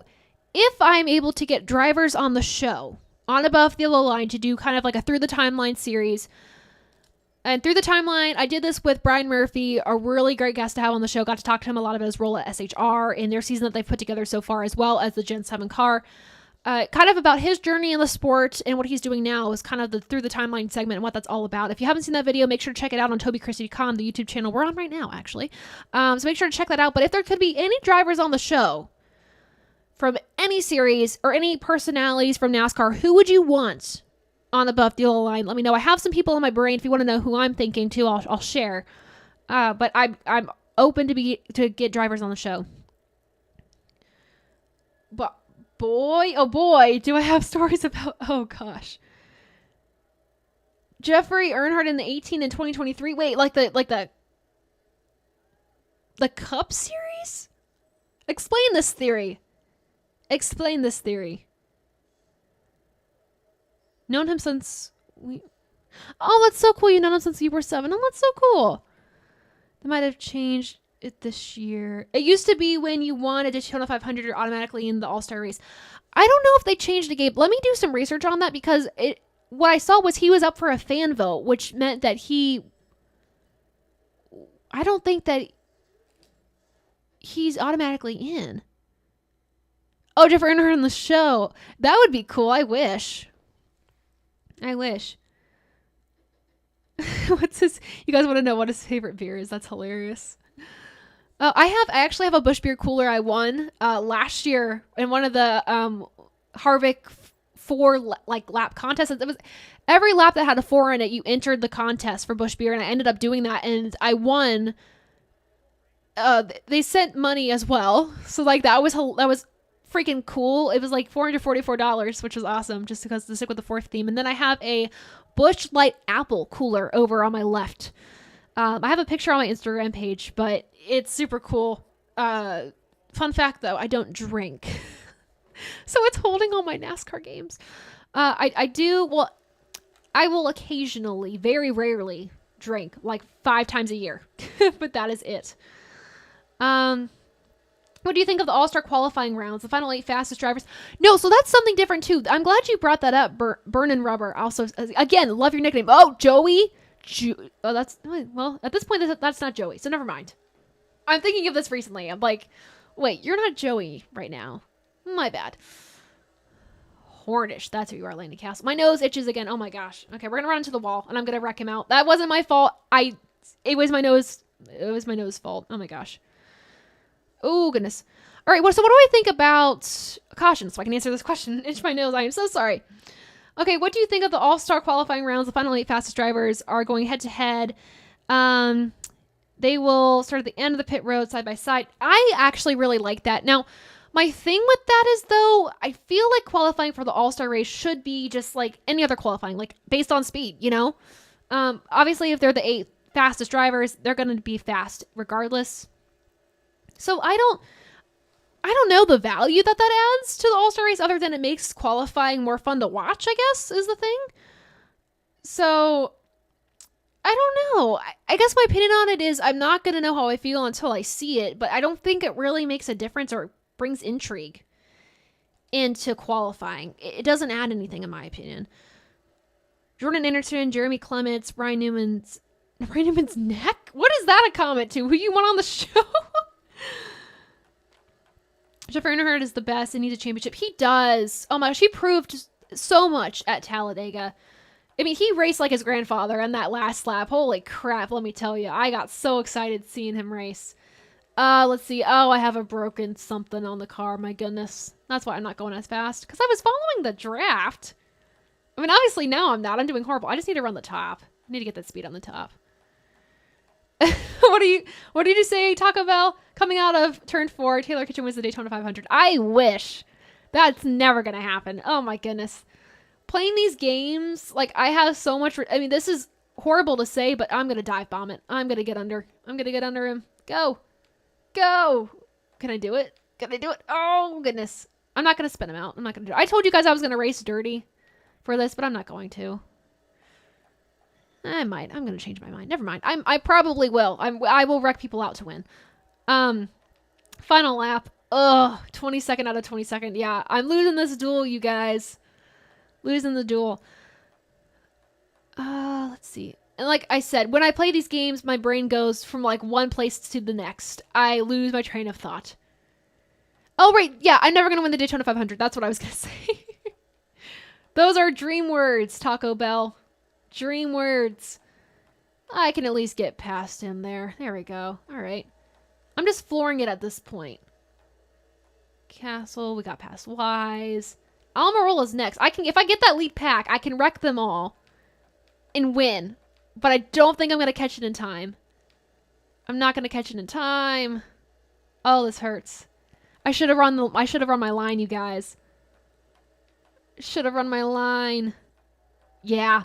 Man, that sucks. Sorry. What else?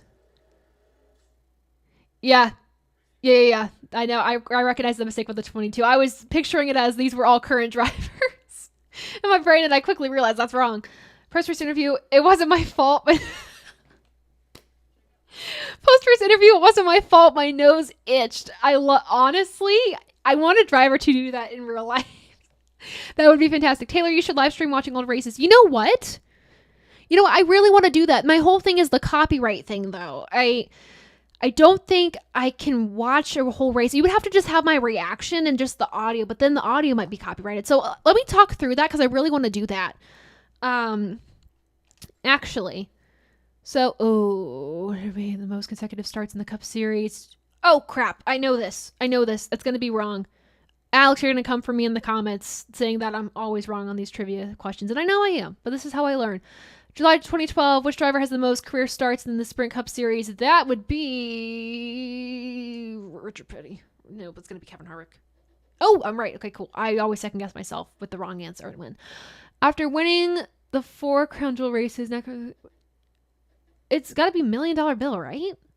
I've never heard any of the other nicknames for Bill Elliott. Okay, cool. So live streaming old races, I really want to do that. I really do. I just got to figure out logistics of it because my goal this summer is to go back and if on Twitter, tag me in old races that you want me to watch because there's definitely really good ones that I have not watched that I have to. I actually got on a kick on YouTube this week going through just like old racing clips and like some of the best moments. And I got really intrigued on wanting to watch all these old races. So definitely like Black Flags Matter and Danny B have done this watching live racing thing.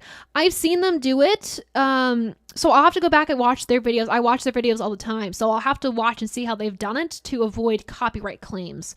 It's the big thing. Bill Elliott did a great job. He did.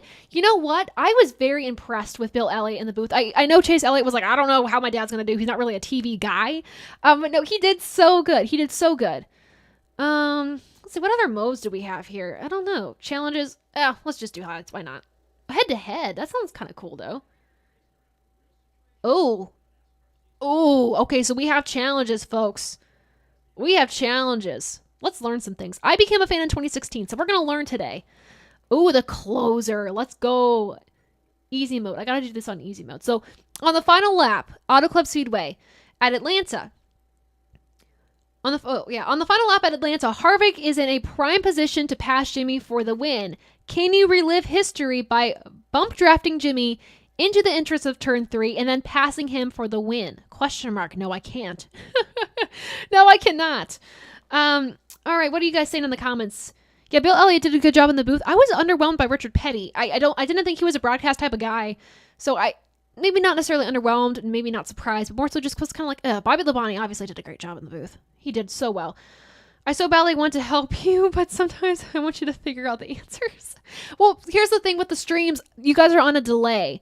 I believe it's like an 8-second delay or a 5-second delay. So by the time the answer is already set in and I see the answers to the question, you guys would be commenting. So that's why there's a bit of a delay.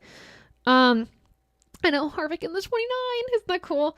Yeah, thanks. I might ask Danny B. I actually had Danny B on the Above the Yellow Line original channel for an interview last year. I think I interviewed him in December, kind of talked about his journey too with another down the line segment. So make sure to check that out too. I'll have to post a lot of videos in the description below, but it really interesting about his journey and how he got into the sport and how he makes it work, as he's not a full-time YouTuber. He actually does another job on the side as well. So very cool to kind of hear his experience as well, and we definitely respect Danny B and all that he does. So I can reach out to him too. Let me know. Let's see. Talk about. I know I've been doing a what if championship for the 3 Series, currently working on 2021 trucks. Oh man, 1980 Busch Series for who would win the championship under the. Oh man. Oh, if you have those scenarios, send them to me. I really want to know. I know what a clue. They didn't ask Richard many questions. I know, which was a pain. I hated that. Mark Martin should have been. And it said, I agree with you, Frank, because Bobby Labonte's already in for like Race Hub sometimes. So I think they should have had Mark Martin, but I don't know if he was available. Mark Martin was at the track, so maybe he just didn't want to do it, or maybe they didn't ask him. He would have been a great add-in. Let's try this. Why not? Let's see. Danny B seems like a good dude. Love his drivers. You forgot series. No, that is a great series of his. I really love that. I also, some of his fishing vlogs that he does are really cool too. Yeah, the whole like Out of the Groove kind of network does a really good job. Obviously, Eric Estep has really good content. I've watched him for a long time. Darian has really good content. The Iceberg, Jarrett, does a really good job with his content. He's also a great person. I got to interview him with my buddy Zachary Bell. This would have been last year, I think? And just kind of talk about his experience. I'm not going to be able to do this. I will not be able to do this. Ah! Oh gosh. Oh goodness. Oh, I gotta focus. Did I do it? Wait, relive history by beating Jimmy on what? Oh gosh. I'm not gonna do this, guys. I'm not gonna be I'm so nervous. I already failed. I'm stopping this. I need to restart that. Oh my, I got too nervous, you guys. Oh goodness. I'm an amazing interviewer. Thank you. I need to get better at doing interviews. I need to figure out what kind of questions to ask. Like, what are good questions and what are bad questions? Like, what are easy questions? What are hard questions? But no, and I like I was saying, Jarrett has really good content. He just hit a milestone amount of subscribers on YouTube. So big congrats to him. But all of those guys do really, really good stuff. And same with Slap Shoes. Moon Car is good. Like everyone in the NASCAR YouTube community is doing a really nice job. So yeah, and also if you guys know, I cannot believe I haven't found any other female NASCAR YouTubers. I haven't. I've looked. I cannot find a single one. So if you guys know any female NASCAR YouTubers, let me know. I want to support them. I know it's like myself in this game mode. I know. Oh, I know I did. Huh, Alex, I wonder who Destroyer H6 is. I wonder. I'm sure they didn't ask Mark Martin to be in the booth, I'm sure. I'll send you what I have so far and go. Thank you. Yeah. Send me NASCAR Taco Bell Cup Series. Send me a tweet and I'll give you my email. I'm sure actually my email's probably on the Above the Yellow Line made account. Oh gosh. Save it. Saving it. I saved it. Oh god. Okay. Whoo. Why am I like, what is wrong with this car? Oh my god. And then we have the photo finish of Jimmy Johnson. That was incredible. Yeah. Okay. So back to the point. NASCAR Taco Bell Cup Series. Send me a Twitter message and I'll give you the information for my email so you can send it to me. Go watch some of my podcasts if you want some examples. Examples of interviews. Examples of interviews? Question mark. You and Dale Jr. are the best interviewers in NASCAR. That's too kind, Frank. Thank you. That's clearly not true. That's clearly not true. Let's try this again. I think this is hilarious, so I'm just gonna keep trying this. But no, I love interviewing people, and I think with the drivers especially. Oh no, I'm not even gonna do the trivia this time. You guys can comment in the comments below what you think it is.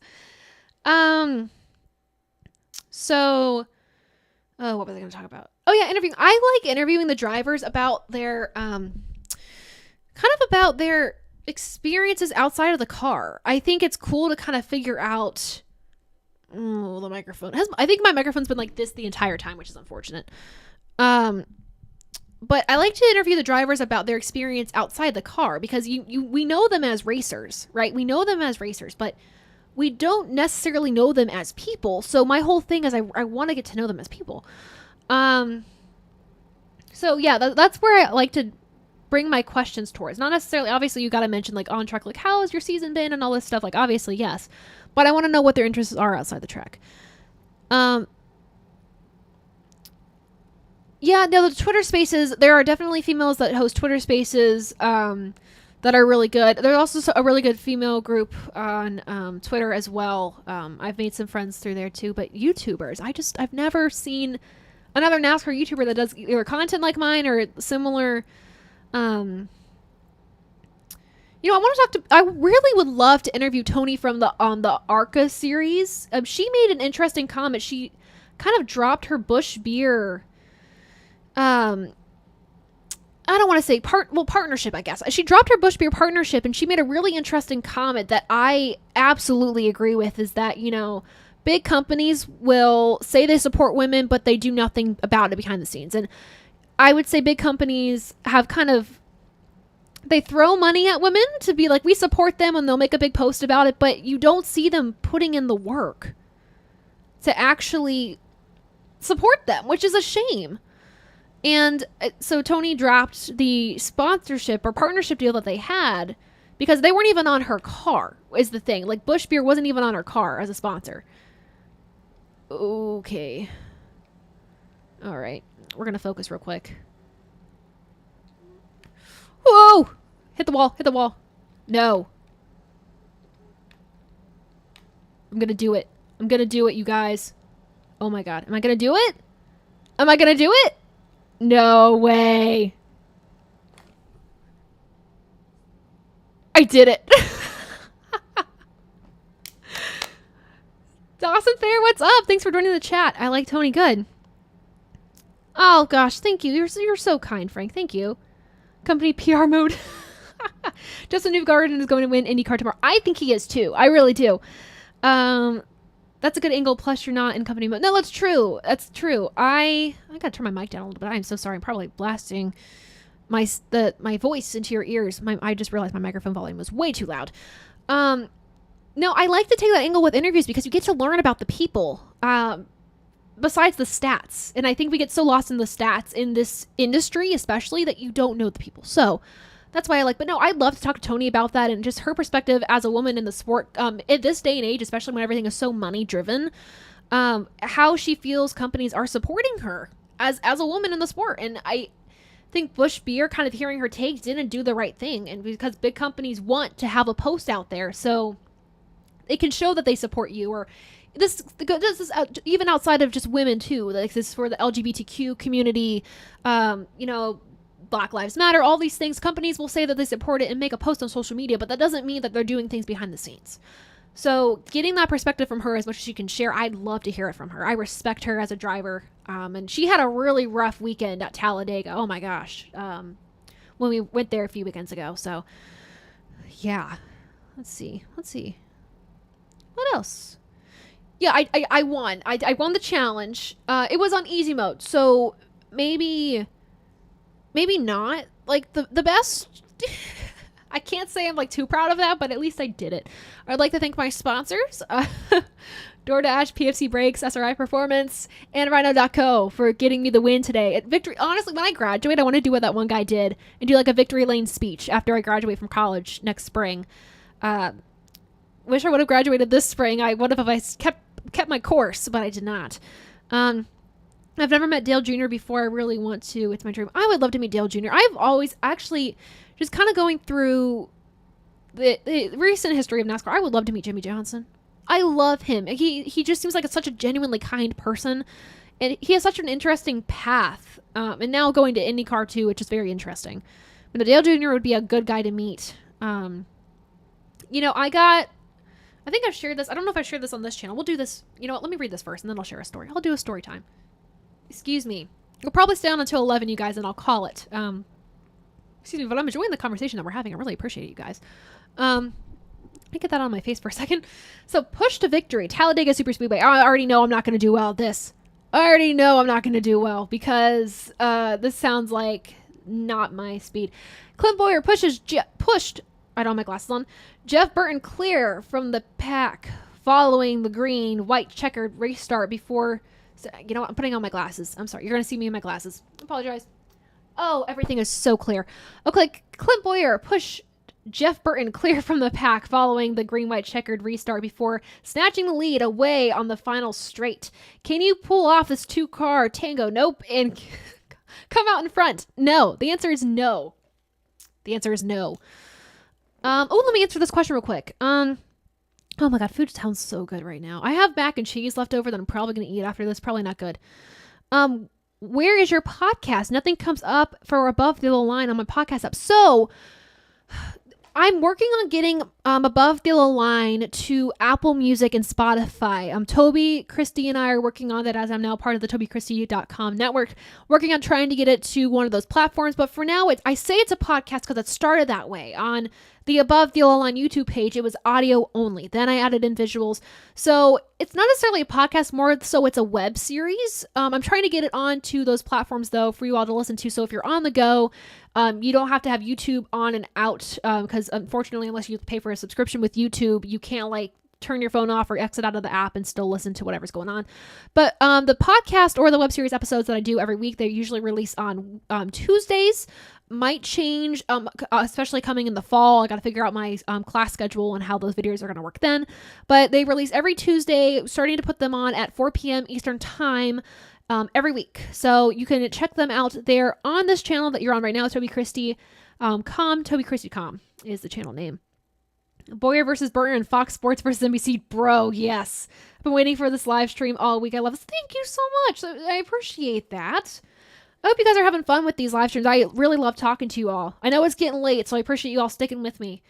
I was actually only planning on this to going to 10, but you know what? I am fine with this being a little later. I'm totally fine with it. Yeah, so I usually do them every Friday. Like I said, next week's going to be an off week. If you didn't hear me say this is important if you follow the live streams that we do here on Above the Line. The next stream is going to be Thursday night, I believe, from... I think we said 6 to 7 or 7. I think we said 7 to 8:30. Because I will be on the road Friday going home that night, so I won't be able to do the stream.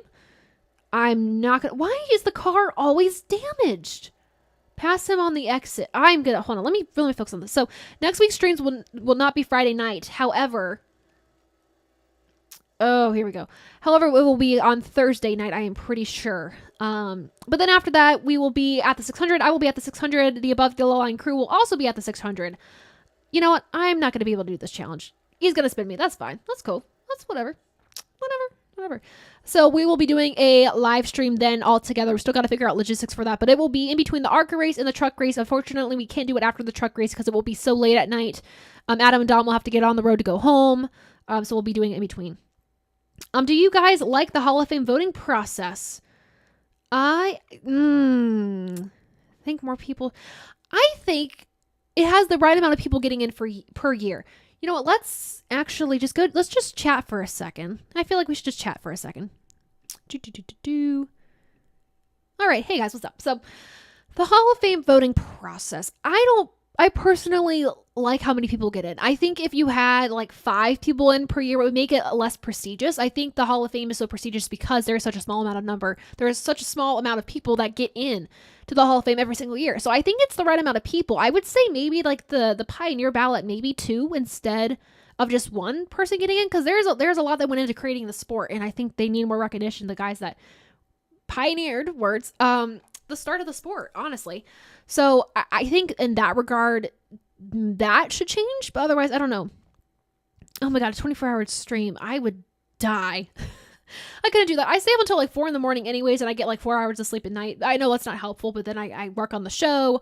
I do my research. I have an internship I'm doing. I have classes starting Monday. I also just went back to work as well. I work at the pop culture library at my school. It's a very cool job. I'm actually going to be doing a NASCAR display for the month of June and July. So that'll be really cool. So I'll get to bring in some of my memorabilia and stuff like that to bring into work. Kind of show off, which will be really, really cool. Let's see. What else? They rigged the Hall of Fame voting. You know, I was kind of surprised Janet Guthrie didn't make it in for the landmark vote. Obviously, I agree with after reviewing everything, I agree with the voting and how that happened this year.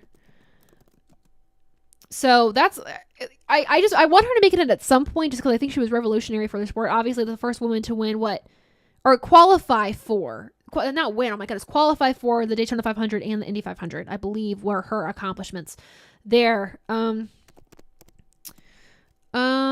yeah, but I agree with the people. Do you guys think that Matt Kenseth should have gotten in this year? That is a really good question I want to ask you guys. Do you think Matt Kenseth should have gotten into the Hall of Fame this year? Should it have been a few years? I don't know. Well, thank you so much for the compliments. I'm horrible at taking compliments, but I really do appreciate them. I do. I think...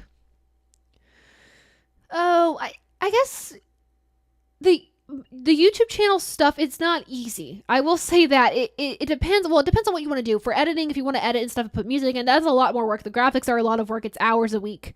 And then especially when you do research and do like a stream like this and everything, it is a lot of work. So any of the NASCAR YouTubers out there, I respect the crap out of, because that we're hustling every week. Obviously, I don't have the equipment that they have, that some of the top of the line NASCAR YouTubers have. I don't have. It's not a full-time job for me, but I am busy all the time. But we do what we can. We make it work. We're scrappy and hungry. So we make work with what we got. I have my camera that I use for my podcast. Actually, why it goes out of focus so much is from 2012, I believe. It's a piece of crap, but it's the camera I have to work with. So that's what I got. Let's see. Harry Hyde and Harry Gant not being in yet is so disappointing. I know, at least for me, Harry Gant, I was disappointed that he didn't make it. Actually, you know what? I think I have a note in my notes tab on my laptop of who I thought should have been in the Hall of Fame this year. I think Kenseth should have probably waited a year. I think I do agree with it kind of after the fact that he was a good pick to be in. Let me find this because I thought about this. I had a really... Okay, I would have said Ricky Rudd. I would have put Ricky Rudd into the Hall of Fame. 23 career wins, 374 top 10s, 29 poles. He was also one of the rare successful owner in driver combinations. So that's why I would have put him in. Neil Bonnet, I think for me, it's more of a namesake nostalgia type thing. I think probably could have put someone else in that, and that's where I think maybe Matt Kenseth would have been put in. But I agree with Sean Murdine being into the Hall of Fame. I mean, that guy winning 4 champions as a crew chief. I know we've seen Chad Knaus win more than 4, obviously, if we're just thinking recent history. But I mean, for the time, really good for him. And then Sam Ard, I actually kind of wanted to see for the Pioneer battle this year. Because he kind of helped bring the Xfinity Series into fruition. He had 24 poles, 22 wins. So that was him. And he was also tied with Kyle Busch for being one of 2 drivers with, I think, 10 wins in the Xfinity Series in one season. So that was also something else that he that adds to his docket a little bit. But I also know, oh my gosh, my nose. I swear we have like dust in here. This is bad. It's also allergy season with summer and everything. So my apologies. Let me go back to the comments. I went on a rant there. I am so sorry. As I already told you, Harry Gant over Matt Kenseth, absolutely. I think Matt Kenseth, obviously, he was going to make it in at some point, but I don't know if this was too soon, especially because he filled in during COVID, right? He filled in for Kyle Larson during COVID, and I know there was a stipulation like, well, he stepped back into the car, so was he allowed to be in the Hall of Fame? And they were like, yeah, because that was an extreme circumstance. But still, I think maybe they should have waited a little bit. But he is deserving of the Hall of Fame. I just didn't know if it should have come so soon. Other than you and Radman, I don't know of any others. Let's see. My friend also thinks Herschel McGriff. You know what? That's also a fair point. Herschel McGriff should have been in the Hall of Fame too. He was another one I kind of played around with of who I thought should have been in as well. I mean, everybody, obviously, if they're on the ballot, they're deserving of the spot. I will say that.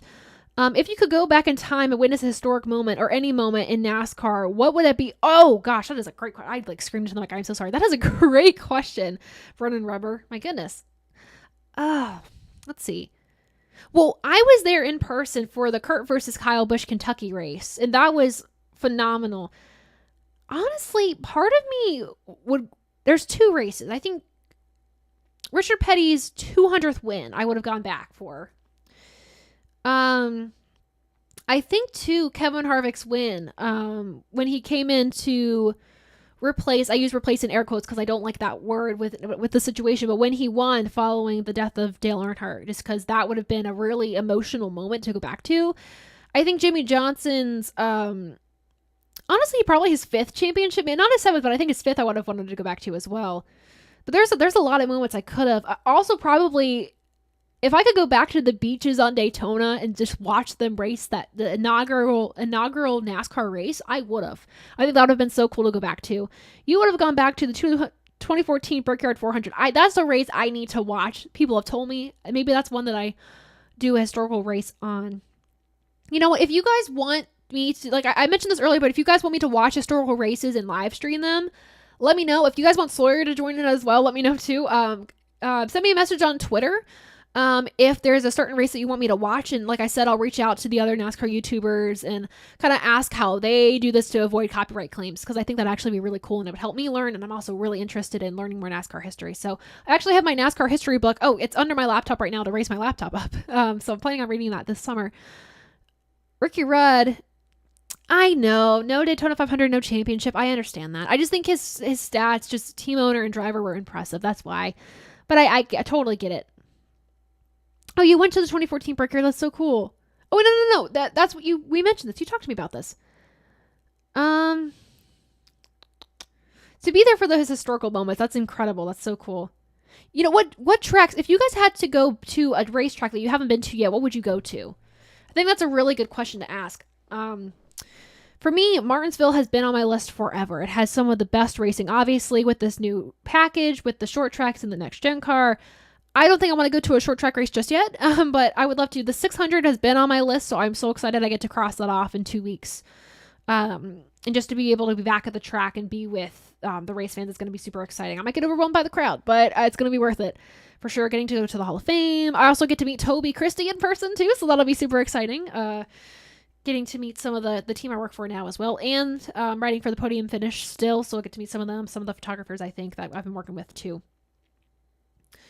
Johnny Benson deserves a spot in the Hall of Fame. Y'all decide that in the comments, for sure. Yeah. Send me some old races, Gabe. Thank you so much. I appreciate that. Oh, bye, Gabe. Thank you so much for joining the chat. I greatly appreciate Star Trek. Watch some Star Trek. Actually, Sawyer and I are about to do a Star Trek binge. I've seen all of the original series and the Next Gen series. So I'm a big Star Trek fan. Maybe a little bit. I'm probably more than Star Wars, I would say. Though I've watched a lot of Star Wars. So yeah, but definitely enjoy the Star Trek. Thanks for joining the chat. Barbara in Alabama and Coda. Oh, yeah, Coda's a track I would love to go to as well. I think that'd be really, really fun. I've never been to a road course. Hilariously, I live in Ohio. There's all of these great tracks. There's Mid-Ohio.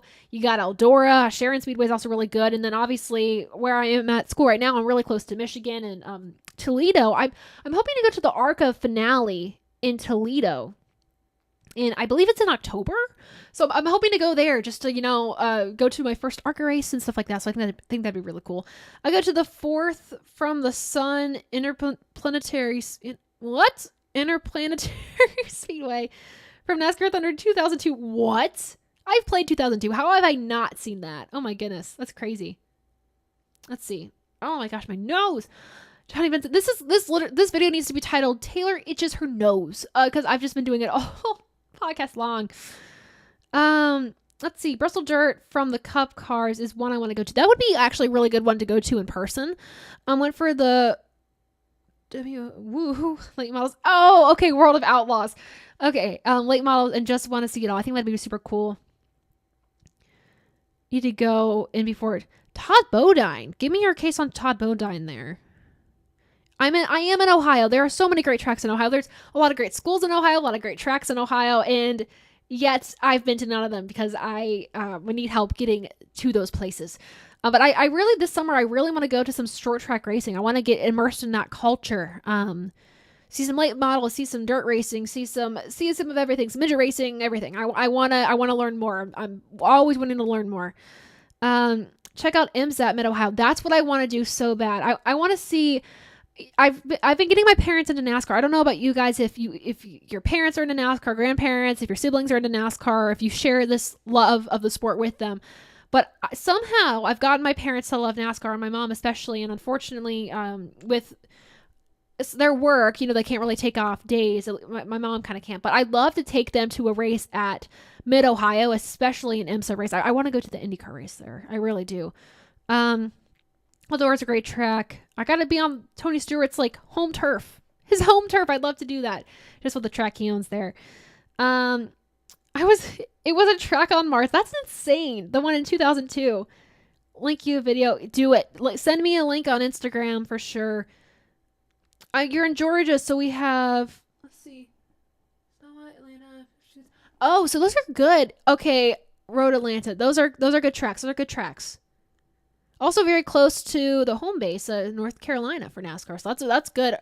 Will you be at the 600, Karsten? That's a good question to ask. Question mark. If any of you guys will be at the 600, let me know. Also, West Coast Swing, please. We have so many tracks in the West Coast that they're not utilizing. You need to go. They need to go to these tracks. But if you're going to be at the 600, let me know. Also, if you have. What else? What did I ask you guys to send me? Oh my gosh. If you have old races that you want me to watch live and react to, send those to me either through Instagram or through Twitter. What else did I ask? You know what? Yeah, I don't know if there's other NASCAR games you want to play. I have pretty much all of them on all the console games. I have all of them pretty much. Send me which one do you want to see next. I'll probably be able to play them in June. Is when I should probably start to get back on the game spiel after my missing in actionness for the next 2 weeks because I'll be traveling. Let's see. Benson. Oh, you have your... Okay, Alex has his argument for why Todd Bodine should be into the Hall of Fame. He says, unlike Benson... This is where I gotta get out my glasses, you guys. I'm so sorry. Okay. This is how late night me looks. I have my glasses out. I took out my contacts before the video and I was like, oh, don't have time to put them back in. Okay, unlike Benson, Tom Bodine never won a cup race, but Bodine has 2 truck championships. That's fair, as opposed to Benson's one. So that's fair. That's valid. You have a valid point. Okay, Alex, you're in Michigan. We have MIS, obviously. Yes, that's a great track. Flat Rock, Kalamazoo, Hartford. Yeah, Hartford, M40, Thunderbird, and Auto City, to name a few. Auto City would be a cool one to go to, I think, too. NASCAR E5. So you know what? No, I do have that. Sawyer got that game for me on, the disc. I won. If you know anything about me, I win contests a lot. I think it's making up for the chronic illness in my life, so life is trying to give me some things back. So I actually won a digital version of Heat 5, I think, and Sawyer ended up getting me, or was it Heat 3? Might have been Heat 3, actually. I might take this all back. Anywho, I think Sawyer got me Heat 5 because I won the digital version of it. But he wanted to complete the collection, so I'm very appreciative of that. They call the West Coast tracks the West Coast Swing, but they should call all the short tracks and short track swing when we go back to back for short tracks and the West Coast Swing. Lots of swings in that in the comment, but no, I agree with you. I agree. We should do like a short track swing. Put them back to back. Watch those that are horrible at short tracks fall in the point standings. You're not able to go to the 600. I'm so sorry about that. I'm so sorry. I had to take off work to go, but my boss is so cool. Where I work, she is indulging my love of NASCAR. I mentioned earlier, I work at a pop culture library. We don't only have books. We have like memorabilia from the past. We have like action figures and postcards and stamps and like old McDonald's toys and TV scripts and movies. We have a lot of researchers coming in from out of state that will come and visit our collection and stuff. So it's really cool. We also have some NASCAR stuff in there as well, and she's letting me bring in my own collection to put on display. I'm also going to be helping out with a kids camp, which I'm super excited about, teaching them a little bit about NASCAR and all that stuff. So that'll be really fun. But yeah, let's see. I've ran once at Auto City. I hit a wall. Oh gosh, I would have hit a wall. Like, I wouldn't make it to turn 1. I would just veer off. You won Heat 3. I got you. Sawyer has entered the chat, ladies and gentlemen. Hi, Sawyer. How you doing? Oh, that makes me so happy. Okay, so there you go. Valid. So you did. I did win Heat 3. See, I almost corrected myself and then I backtracked because I was like, maybe I am right, but no. I decided to save money right now, not to get the physical copy of Heat 3 because money's a thing. Let's see. It was so hard to go race that the car on the Mars track. I just sent you the old race, 1985 Bristol. Ooh, that'd be a good one. All right, let's see. 10:56. I've been going on this chat for a bit. Let's see. Let's finish this out by doing one more race. I know we've been chatting for a while, but let's finish this out by doing another race, and then I'll give my ending spiel, and then we can call it a night, you guys. I mean, I would stay on the chat. If you guys want to stay on the chat longer, let me know, because I've nothing going on. So just let me know. Let's see. Let me decrease my image here. Woo. All right. Sawyer, if you're still in the chat, I swear this has been going much better than it appears right now. They'll tell you in the comments. It's been pretty smooth. It's been pretty smooth so far, you guys. Lie for me, please. Well, we got the games changed and everything, so shout out to Sawyer for helping me. I mentioned this earlier, but for helping me set this up. Really, really helped there. I'm not going to try this challenge. Do I read? You know what? I'm going to go to a race. If you want me to retry these challenges, let me know. Those have been a hoot for you guys. Let's see. Gabe, you're watching a good episode of Star Trek. The Q episode. Okay. Wait, are you watching? Well, the first... Let's stay longer. Okay. Well, I'll stay on the stream longer. What is your favorite episode? Well, first question, Gabe. Do you like the Next Generation better, or do you like the original better? Also, do you like any of the newer Star Trek series? Because, like I said, I'm not going to do trivia again. I'm not going to embarrass myself like this. But have you seen any of the new series? But no, the Q episodes are both annoying and really good, because Q as a character I really didn't like. I believe the first episode of Next Gen, the pilot episode, or just the first episode, had Q in it. It was like this whole medieval set type thing, I think, if I'm remembering correctly. We actually watched the episode in class, which was very odd. But we watched it in like my science class for some odd reason, so I have no clue. But no, I think Next Generation is better than the original. That's just me, though. I think the storylines were just better. Karsten, that's cool. Just not able to travel right now. Too many responsibilities. No, I totally understand that. I totally get that. Yeah, Alex, send me an old race. Tom Bergeron was on Star Trek Voyager. What? Excuse me? How did I not know that? I like the original series the best. Now, what's your favorite episode from the original series? I loved the Trouble with Tribbles. I also like, there's an episode, I don't remember the name of this. If Sawyer's still in the comments, he will tell me. But, an episode where Spock, like, they have to use his brain for something. Like, they have to connect this planet to, like, his brain? You might be able to figure this out for me. I don't know. But I do really like Star Trek a lot. Star Trek Strange New Worlds is good so far. Oh, good. Okay, hook up with Jeff Burton on the restart. Okay, so we're seeing how this has to work. All right, history repeating itself, which I will not be able to correctly accomplish. Don't pass Burton before the final corner. That I'm going to struggle with, so we know this already. And then pass him on the exit of the final corner. This one has too many steps. Too many steps. Next Generation is your favorite, Karsten, but I like the older series except for the most recent series. The most recent series, I tried to watch Discovery.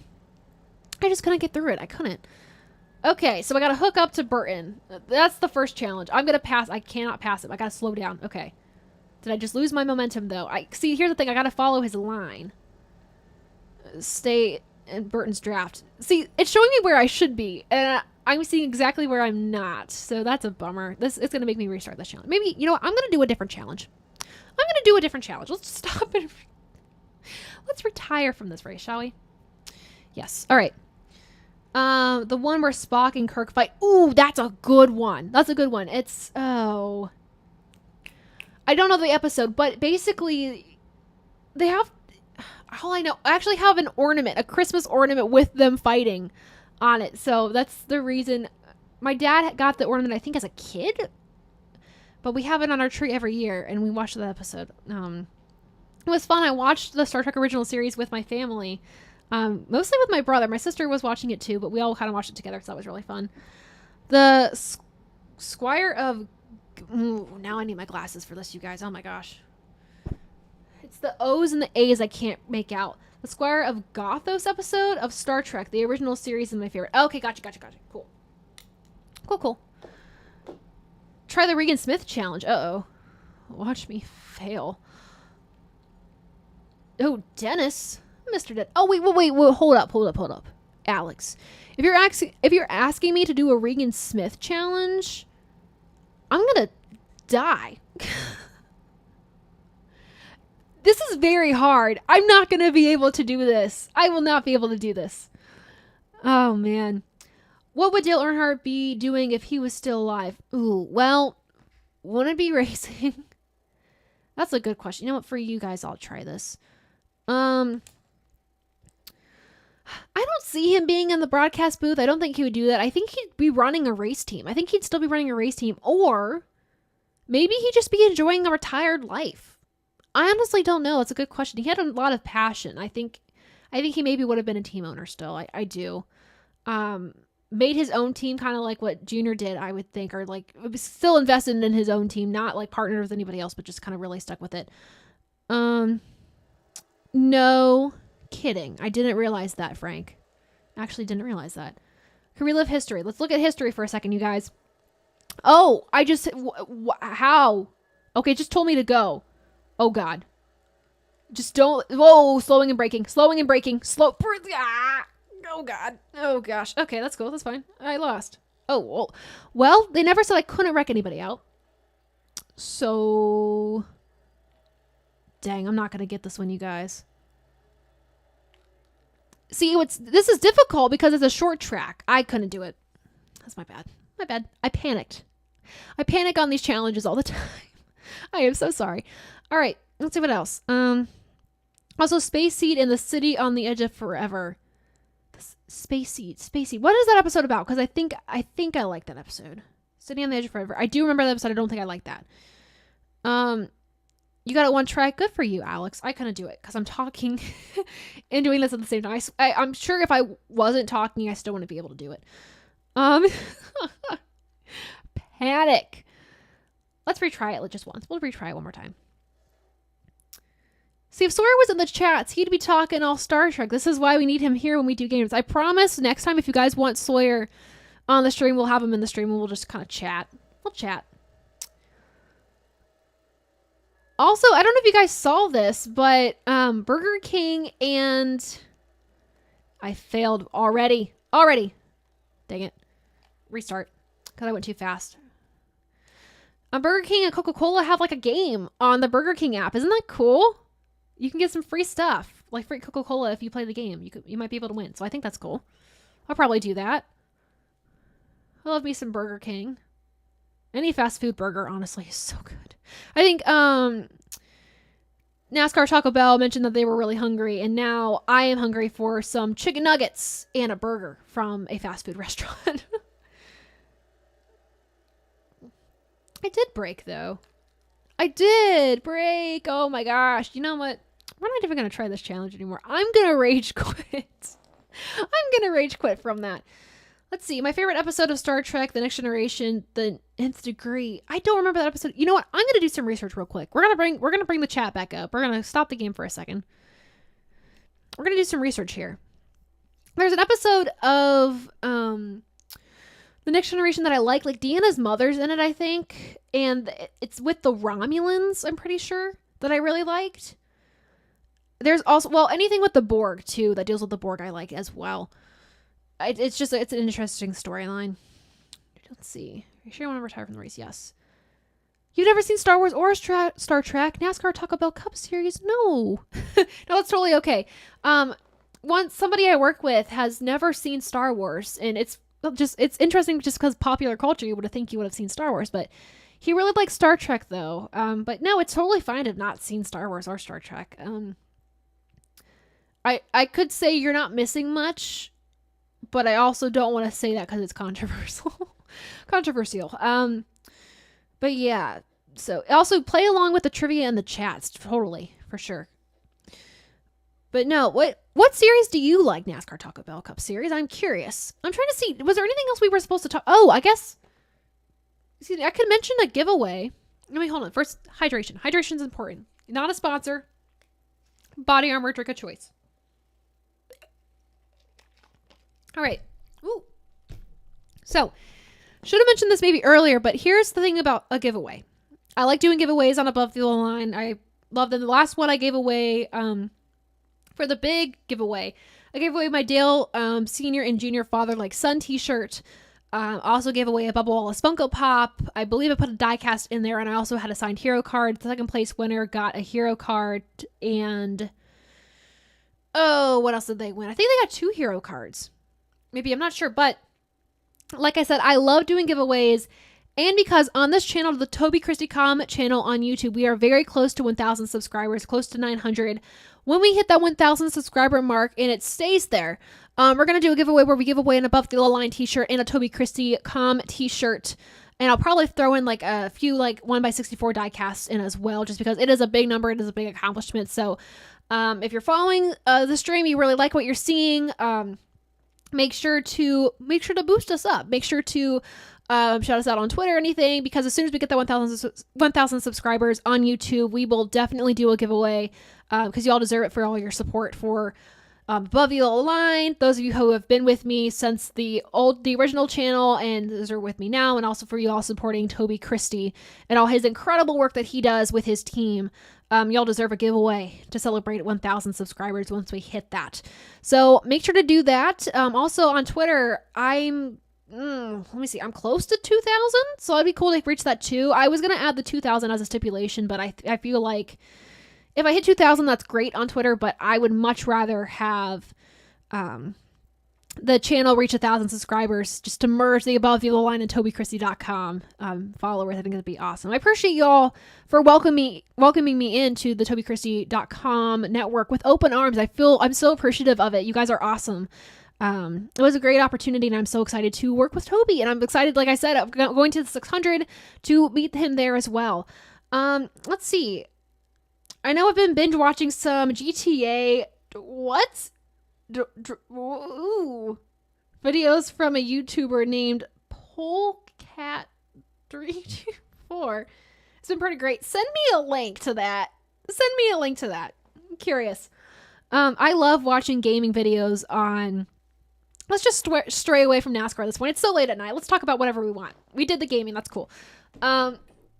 Let's see. I love watching gaming videos on YouTube. It's so fun. I was an old Smosh Games watcher, and I love watching like the Minecraft, GTA. I just thought it was so fun. I feel like I am a 12-year-old boy when I talk about this, but no, I loved watching those things. Those were super fun.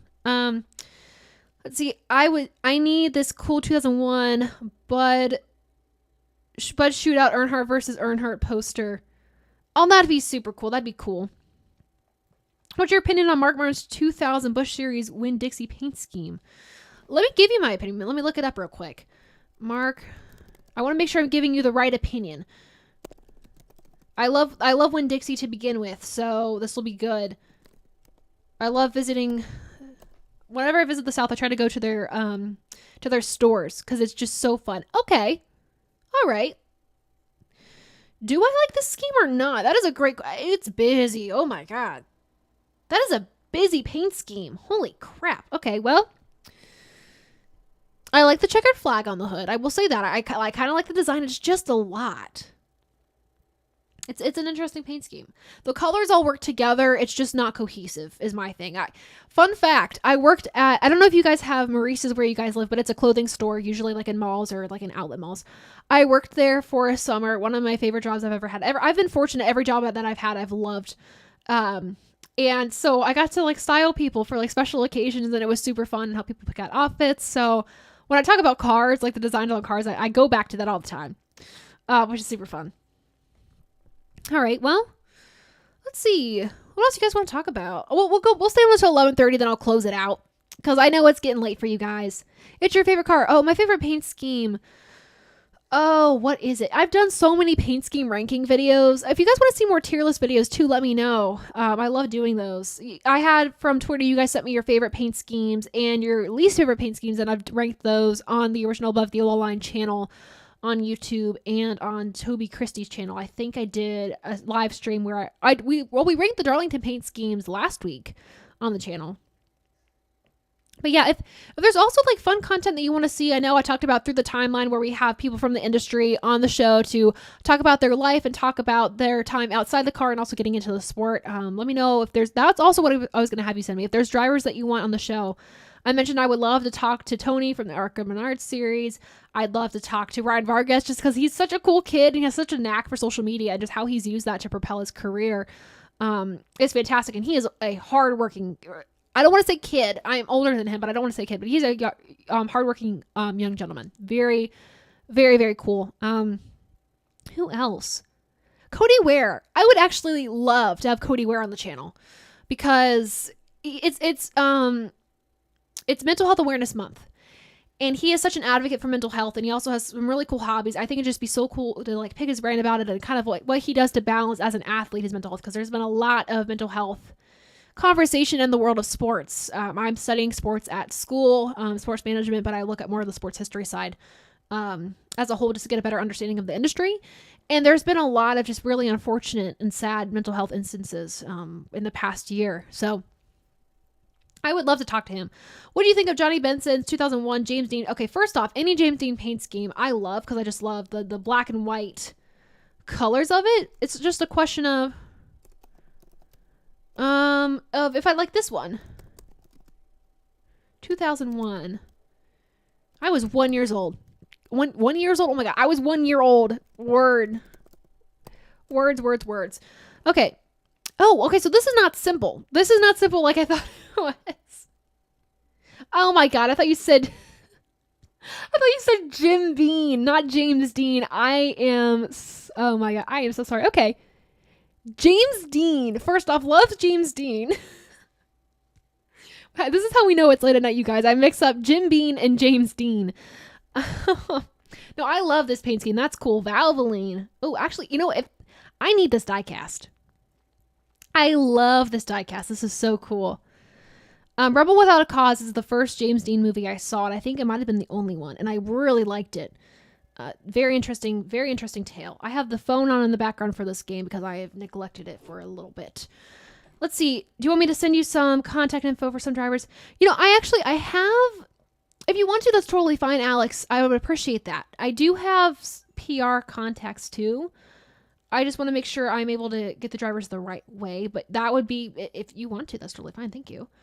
Let's see. What else do you guys want to talk about? We'll stay on for another 15 minutes. Anything? Any questions for me? Questions about Above the Yellow Line? Questions about the current state of NASCAR? We talked about a lot this episode of the live stream. So if you have anything you want to mention, let me know. We can always go back to topics that we talked about earlier on in the stream as well. Taylor, are you sure you're okay tonight? No. The answer is no. I'm always semi-okay, I guess I should say.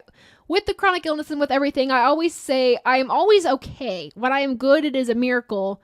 When I am bad, you will know it's bad. But I'm always okay. I'm just living my life. You used to work for a NASCAR team. Ooh, do share if you want to share. That'd be really cool. Do you want me to share something? Oh, yeah. Let's see. I'm curious which team. Let me pull the game back up. Just because maybe we can do some things while we're chatting for the rest of the night.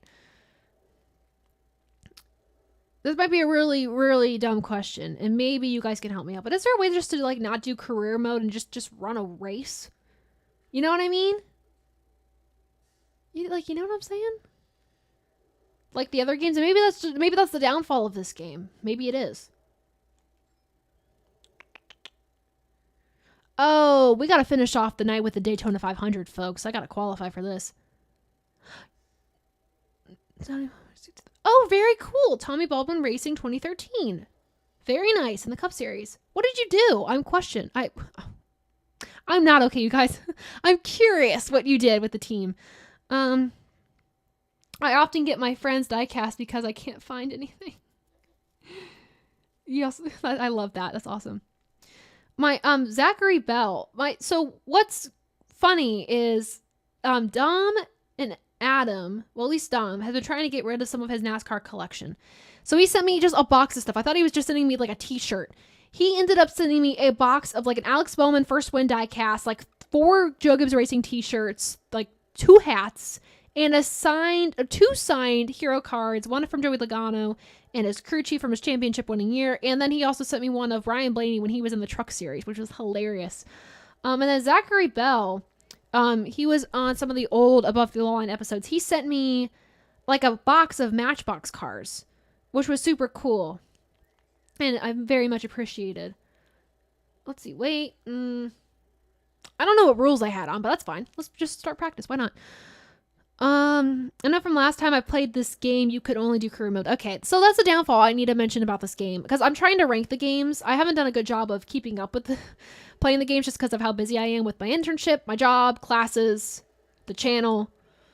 My life is work, basically. I love what I do, and I love working. But I struggle to find the balance, and Sawyer will tell you this, between... Oh, man, I bottomed out.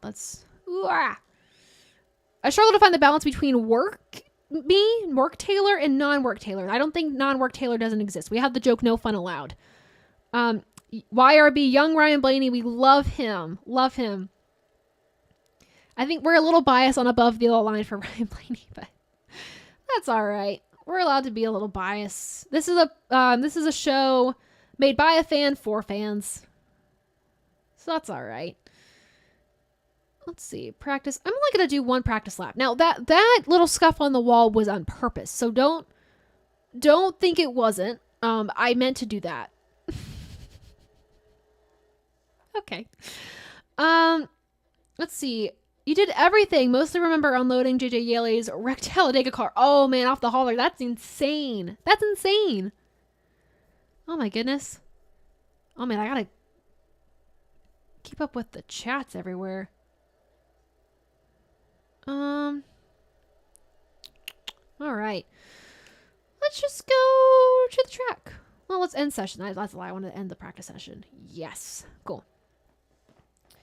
In the last 15 minutes, we got any steaming questions you guys want to ask? About Above the Line, about state of NASCAR. And we're going to skip practice 4. Favorite paint schemes, least favorite paint schemes, favorite tracks, least favorite tracks. Any opinions? You guys have any hot takes? Any hot takes too? I'm just going to race. I'm just going to do the 500. Why not? Yes. I don't feel confident about skipping right to the race, but you know what? We're going to do what we're going to do. We're going to do what we're going to do. All right, so we're going to begin the race. All right. At the end of this race, I'll mention our giveaways again in case you didn't hear it. Some big things going on there. Also, keep your eye on the Toby Christie social media pages for some news. So, or some just like updates and stuff. Make sure you check it out. I will say, the team does a really good job at giving like really cool stats. Joseph, who's part of the team, has some really, really cool statistics that he finds. He digs for just the numbers that nobody else seems to search for, and he's really good at that. So definitely check out his social media pages as well, to look at the stats. That's awesome. One guy, let's see. What did you think of Bobby Hamilton's 2002 Jody car? Oh, Jody wants a car. after I race in the Daytona 500, I will let you know. I asked you guys for opinions and topics, and I decided to race in the Daytona 500 instead. And I'm gonna lose. Oh my god. I thought this is on easy mode, so this is...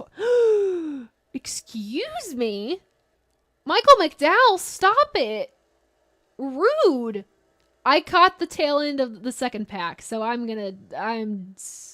no, wait, there's only a few more cars. I looked in my rearview mirror, and I drove with my rearview mirror. I lost the Daytona 500, you guys. The only thing I can do now is wreck everybody to win. I need to pull those cautions out so I can win. I'm going to be flagged by NASCAR, but this is a game.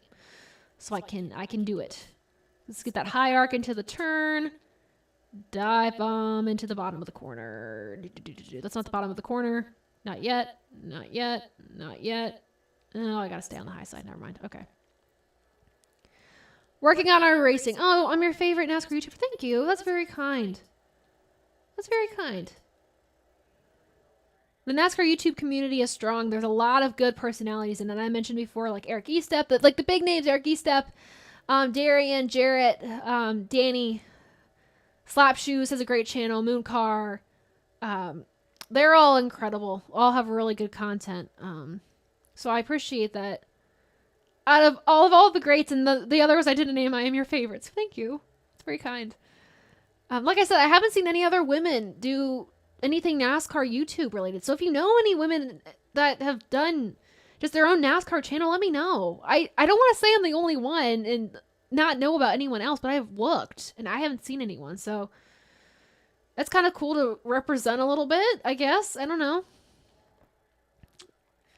But I wish there was more women on NASCAR YouTube. I'd love to have more women on the show as well.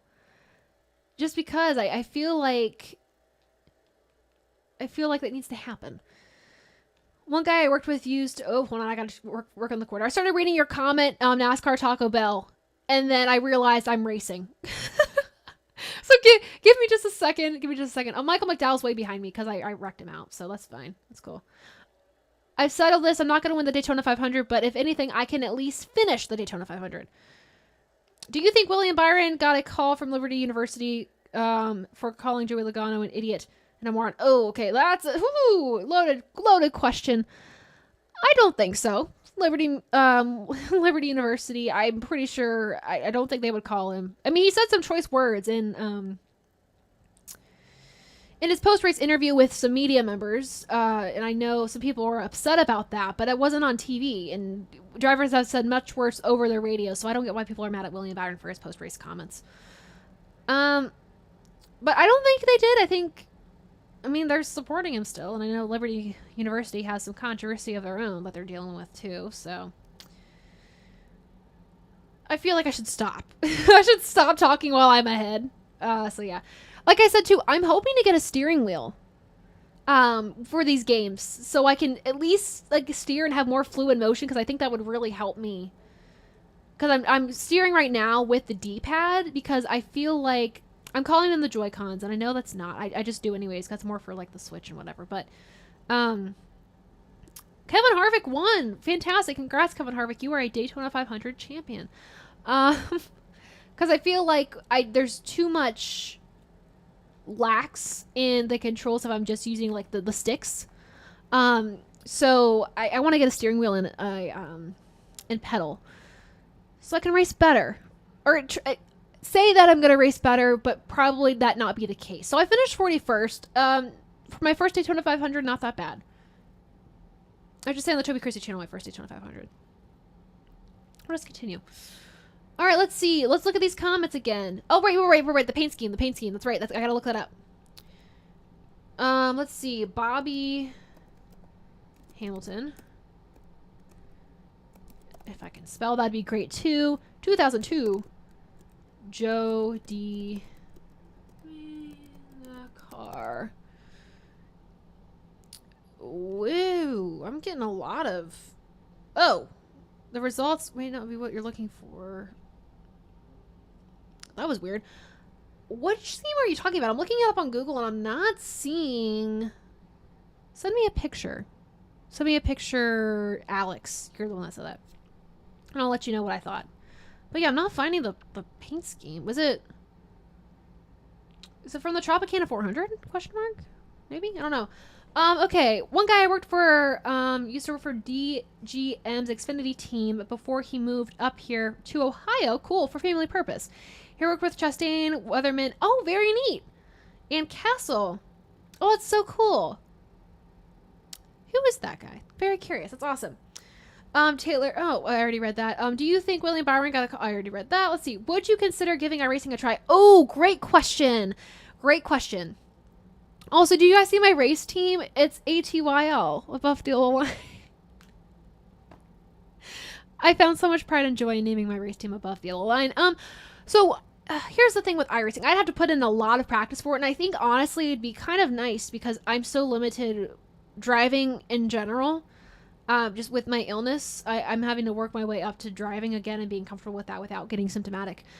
So it would be kind of cool to be able to just kind of do iRacing and drive. The thing is, rigs are very expensive. The subscription is something I can't afford right now. But I think it'd be really, really neat. I just got to get the equipment. And maybe that's something I'm into. One of my buddies, Liam Brotherton, iRaces in the Coca-Cola NASCAR iRacing Coca-Cola series. I'm getting my words mixed up. But he races in that series, the Coca-Cola iRacing series. I should just say that. And I love what he does. I talked to him about it a little bit. I should probably have him on the show to just talk about iRacing a little bit. And then everybody else too, Matt Deason, who should be on the show at some point. He's going to be on the live stream. I'm hoping maybe next week I can get him on the live stream with us. He'll actually be at the truck race as well, and maybe we'll get him on the live stream for that too.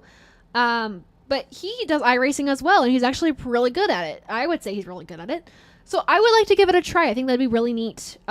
It'd give me some driving experience for sure. Actually, this is not iRacing related right now, but I actually was going through old photos, and my grandma, the one that got me into the sport, she actually did like the Richard Petty racing experience, and I saw a picture of her, like, she took the helmet off, her hair was all funky, she was in a fire suit. That was so cool for me to see, just like, I don't know, I thought that was cool. What do you think about Joey Logano holding the steering wheel tradition when he wins racing? I think every driver has to have a tradition when they win a race. The backflip, Carl Edwards. We got the Polish victory lap. We got, what other race-winning things do we have? Somebody else started doing the backflip. I don't understand why I'm forgetting who did that. The watermelon smash. That's a really unique one. Ross Chastain did.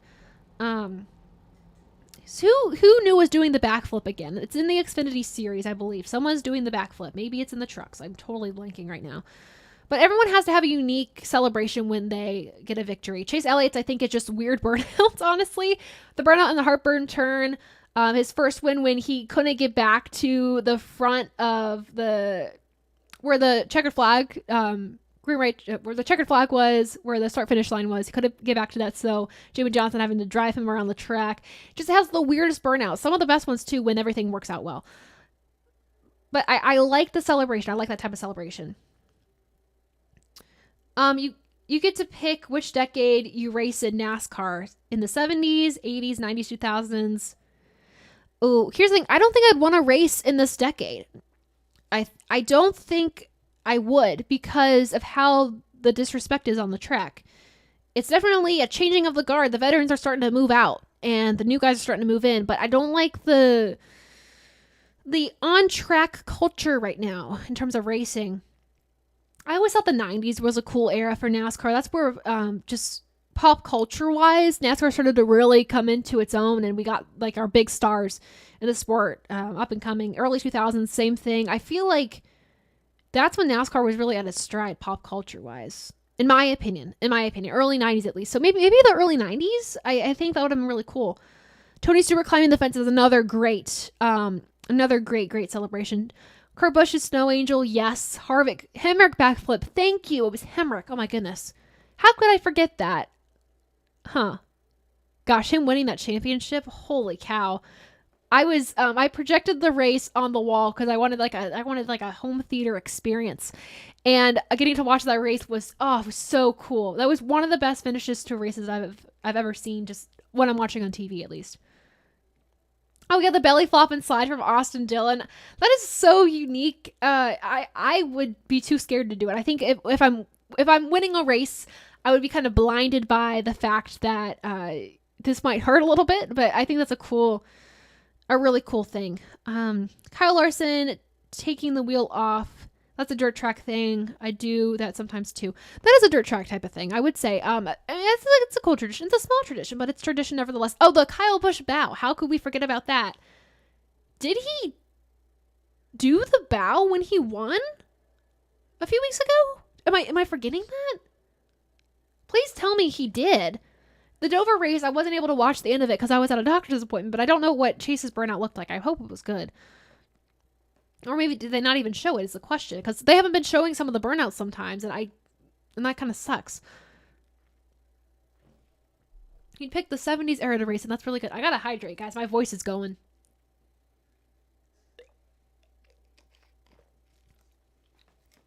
All right. Alex, you got into NASCAR at the right time.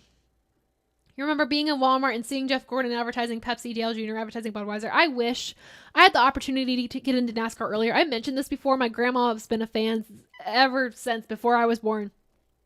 And she's been watching it my whole life. Didn't decide to watch until 2016. So I really fell behind there. What is a company that you wish sponsors... Okay, what is one company that you wish sponsored you in NASCAR if you ever drove? Oh, that is a great question. That is a great question.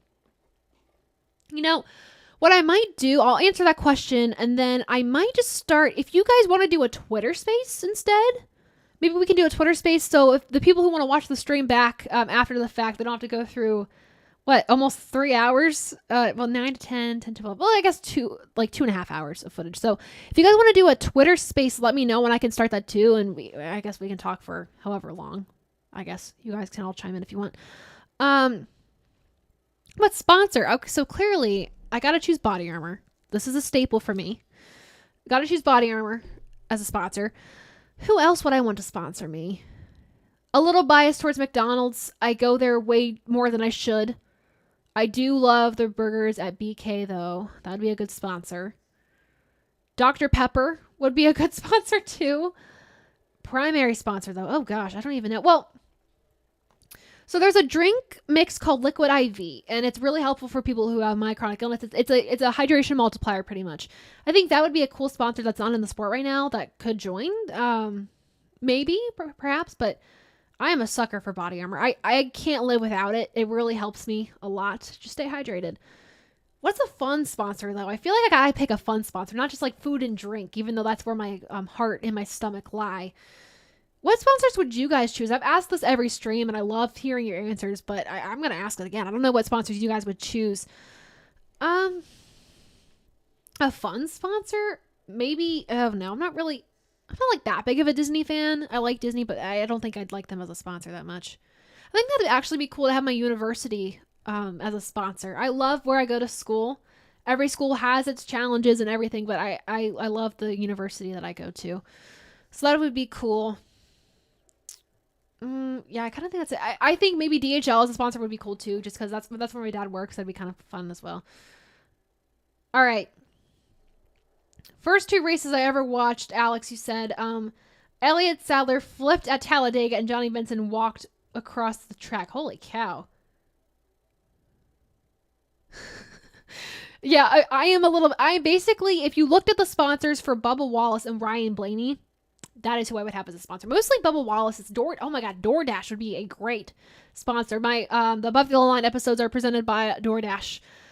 So that would be, a sponsor for me already, or just a partner with me already in the Toby Christie channel, but also just on a car. The DoorDash schemes they are so good. They are so good.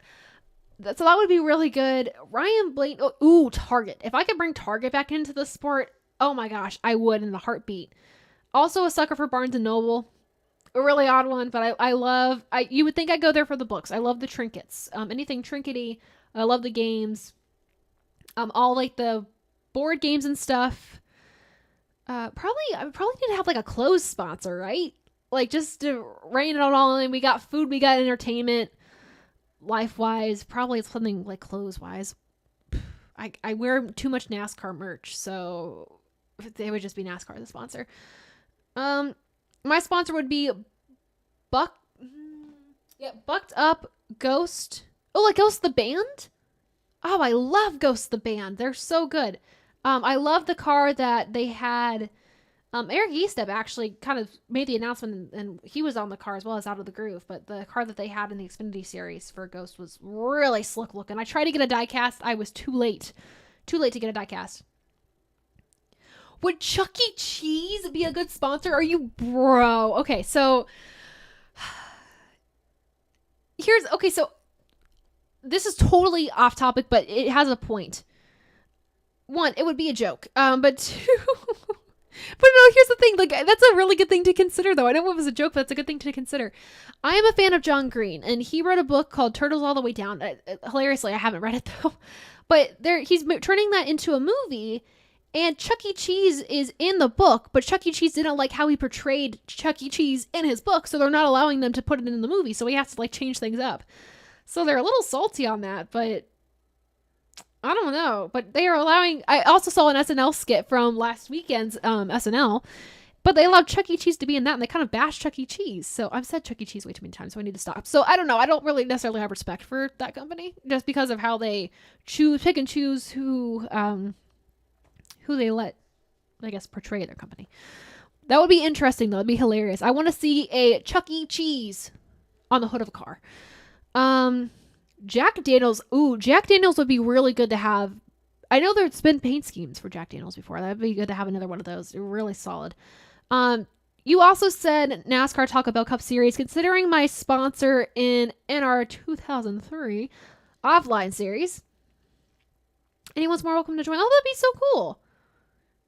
I would wreck everybody, so you get really mad at me. I couldn't be in it. Old Smoky Moon. Ooh. That's cool. Wait, I looked at BWW like Buffalo Wild Wings. Is that it? Is it? I don't know. But no. That's cool. That's super cool. Oh, Ghost the supplement. Gotcha. The energy drink. Gotcha. I was thinking the band. I got so excited for a second.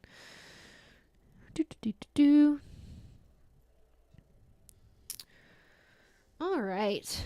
Anything else? We'll do like a will call. Last call. I don't know if you guys like theater or anything. I don't know if they do will call for anything. I mean, sports they do actually, just like last minute tickets. But I know if in my life in the theater, last minute tickets. But any last minute topics you guys want to discuss before I call it a night? Kind of close it out. Talk about the giveaway again that we'll be doing on the Toby Christie YouTube channel. If we hit a certain number of subscribers. Yes, Buffalo Wild Wings. Thank you. I was correct. I was like, wait, is this like a certain type of drink that I'm not aware of? But that is awesome. I love Buffalo Wild Wings. I actually have a love for wings. I don't really do anything super spicy, but everywhere I go, I love to try. I'm a child, but the boneless wings. I don't like bone-in wings. It just tastes different. I make them at home a lot. With like soy sauce type of like rub. It's really, really good. Not rub, but like sauce type over the chicken wings. Very, very good. But I love trying chicken wings wherever I go. And I will say Buffalo Wild Wings boneless with their ranch. Every restaurant has different ranch, and it matters. But Buffalo Wild Wings is really good. Wings Over. I don't know if you guys have that where you live, but really, really good. I don't like their ranch though. That's the only caveat.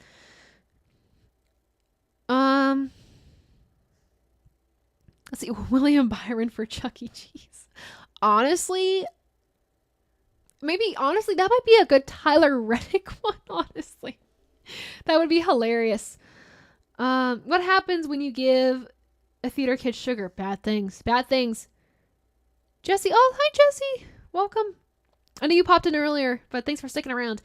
Sponsor for me would be Pepsi. That would be a good one. See, the battle between Coke and Pepsi, I think I'd have to go with Coca-Cola for me personally. Pepsi, I used to love it, but it's just too sweet now. I can't do it.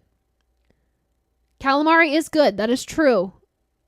I may go make some homemade Buffalo Wild Wings here in a minute with my popcorn chicken and teriyaki sauce. Bro.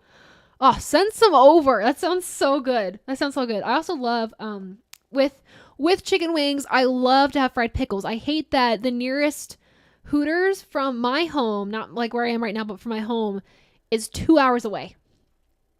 Hate it. But I really want to try Hooters. I know when I go to the 600, Adam and Dom have made it clear that I'm trying Cookout. I don't think there are wings there, but they're taking me on a food adventure. And hopefully there's a Hooters down there that I could probably try their wings and stuff from. Because I'll be staying at the track mostly, camping. So I don't know if they DoorDash to the track. Maybe. I know NASCAR Refuel or NASCAR Fuel, like the food thing that NASCAR has or sponsors, whatever, it will probably be an option too. I'll have to try it. So we cool. Well, you guys, it's like 11:40. If you guys want to do a Twitter space, I will turn it on. But for now, I think we gotta call it a night. This has been super fun. Make sure you guys follow us on social media, _ Taylor Kitchen _ on Twitter. That's where I'll have the Twitter space. I'll put that up for a few minutes. If enough people join, we'll do it. If not, that's totally fine. Also follow Above the Yellow Line on YouTube and on Instagram. We're climbing in subscribers on the old main channel of Above the Yellow Line. Obviously, we only post teasers and stuff there nowadays. However, any follow would be appreciated. Also on our Instagram page, we post behind the scenes. I posted pictures of my office where I film Above the Yellow Line and all this other cool stuff. Obviously, follow Toby Christie Com, the YouTube channel you are watching this on right now. I will mention the giveaway as well. So for the giveaway that we're doing, we will be giving away some really cool merch. Once we hit 1,000 subscribers on the Toby Christie YouTube channel, I'm giving away a TobyChristie.com t-shirt and Above the Yellow Line t-shirt, hopefully. And I'll probably throw in like a 1x64 diecast, maybe like 2 of those, just because it is a big number to hit and it is not to be taken lightly. And it's because of all y'all supporting Above the Yellow Line from the beginning, from when I started the channel to now. Those who have just joined, I greatly appreciate it. And also for supporting Toby Christie's YouTube channel, all the work he does, all the incredible work that he and his team does. So want to celebrate 1,000 subscribers with you guys and for you guys, because you guys have made it happen. So to get there, though, we are close to 900, but make sure you share this channel, shout out whatever you can on YouTube, and we'll pick a random subscriber to win the merch. We'll have to figure out a way on how to enter the contest when we get there. But yeah, when we hit 1,000 subscribers, we will definitely give away some really cool stuff. Might do just a first place winner. Overall, might do a second place. I love to do first and second place winners because I don't like to give just the first place winner stuff because then I feel bad. So might do 2 winners. We'll figure it out as we go, but make sure to definitely be on the lookout for a giveaway. Get us to 1,000. My Twitter page, we are almost to 2,000 followers. That'd be awesome if we could get there as well. I'm not going to make that a stipulation for the giveaway. Like I said, that would be greatly appreciated to just reach more of you all. But yeah, I think that's it. I kind of gave my spiel, the places to follow me at. So make sure you guys do that for more great Above the Yellow Line content. Also look at TobyChristie.com for more content as well. I also want to thank our partners for Above the Yellow Line, PFC Brakes, SRI Performance, Rhino.co, and of course DoorDash for bringing the Above the Yellow Line content every week, for partnering with us and the Toby Christie channel. I greatly appreciate them. I will go for a space. Definitely make sure to tune in. Not just to listen, join in on the conversation. I love when you guys chat and on the conversation for anything recent NASCAR, anything just in general. It's so late at night, we might just do just a random chat about random stuff. So we'll have fun with that, but thank you so much for joining this Friday night stream. Again, let me know what games you want to see in the future. Let me know any content you want to see in the future, really, and I will try my best to make that happen. But until next time, this has been the Above the Yellow Line Friday night live stream. Make sure to check out, be on the lookout for a live stream next Thursday night. Thursday night. And until next time, I will see ya. Bye, guys. Oh, microphone.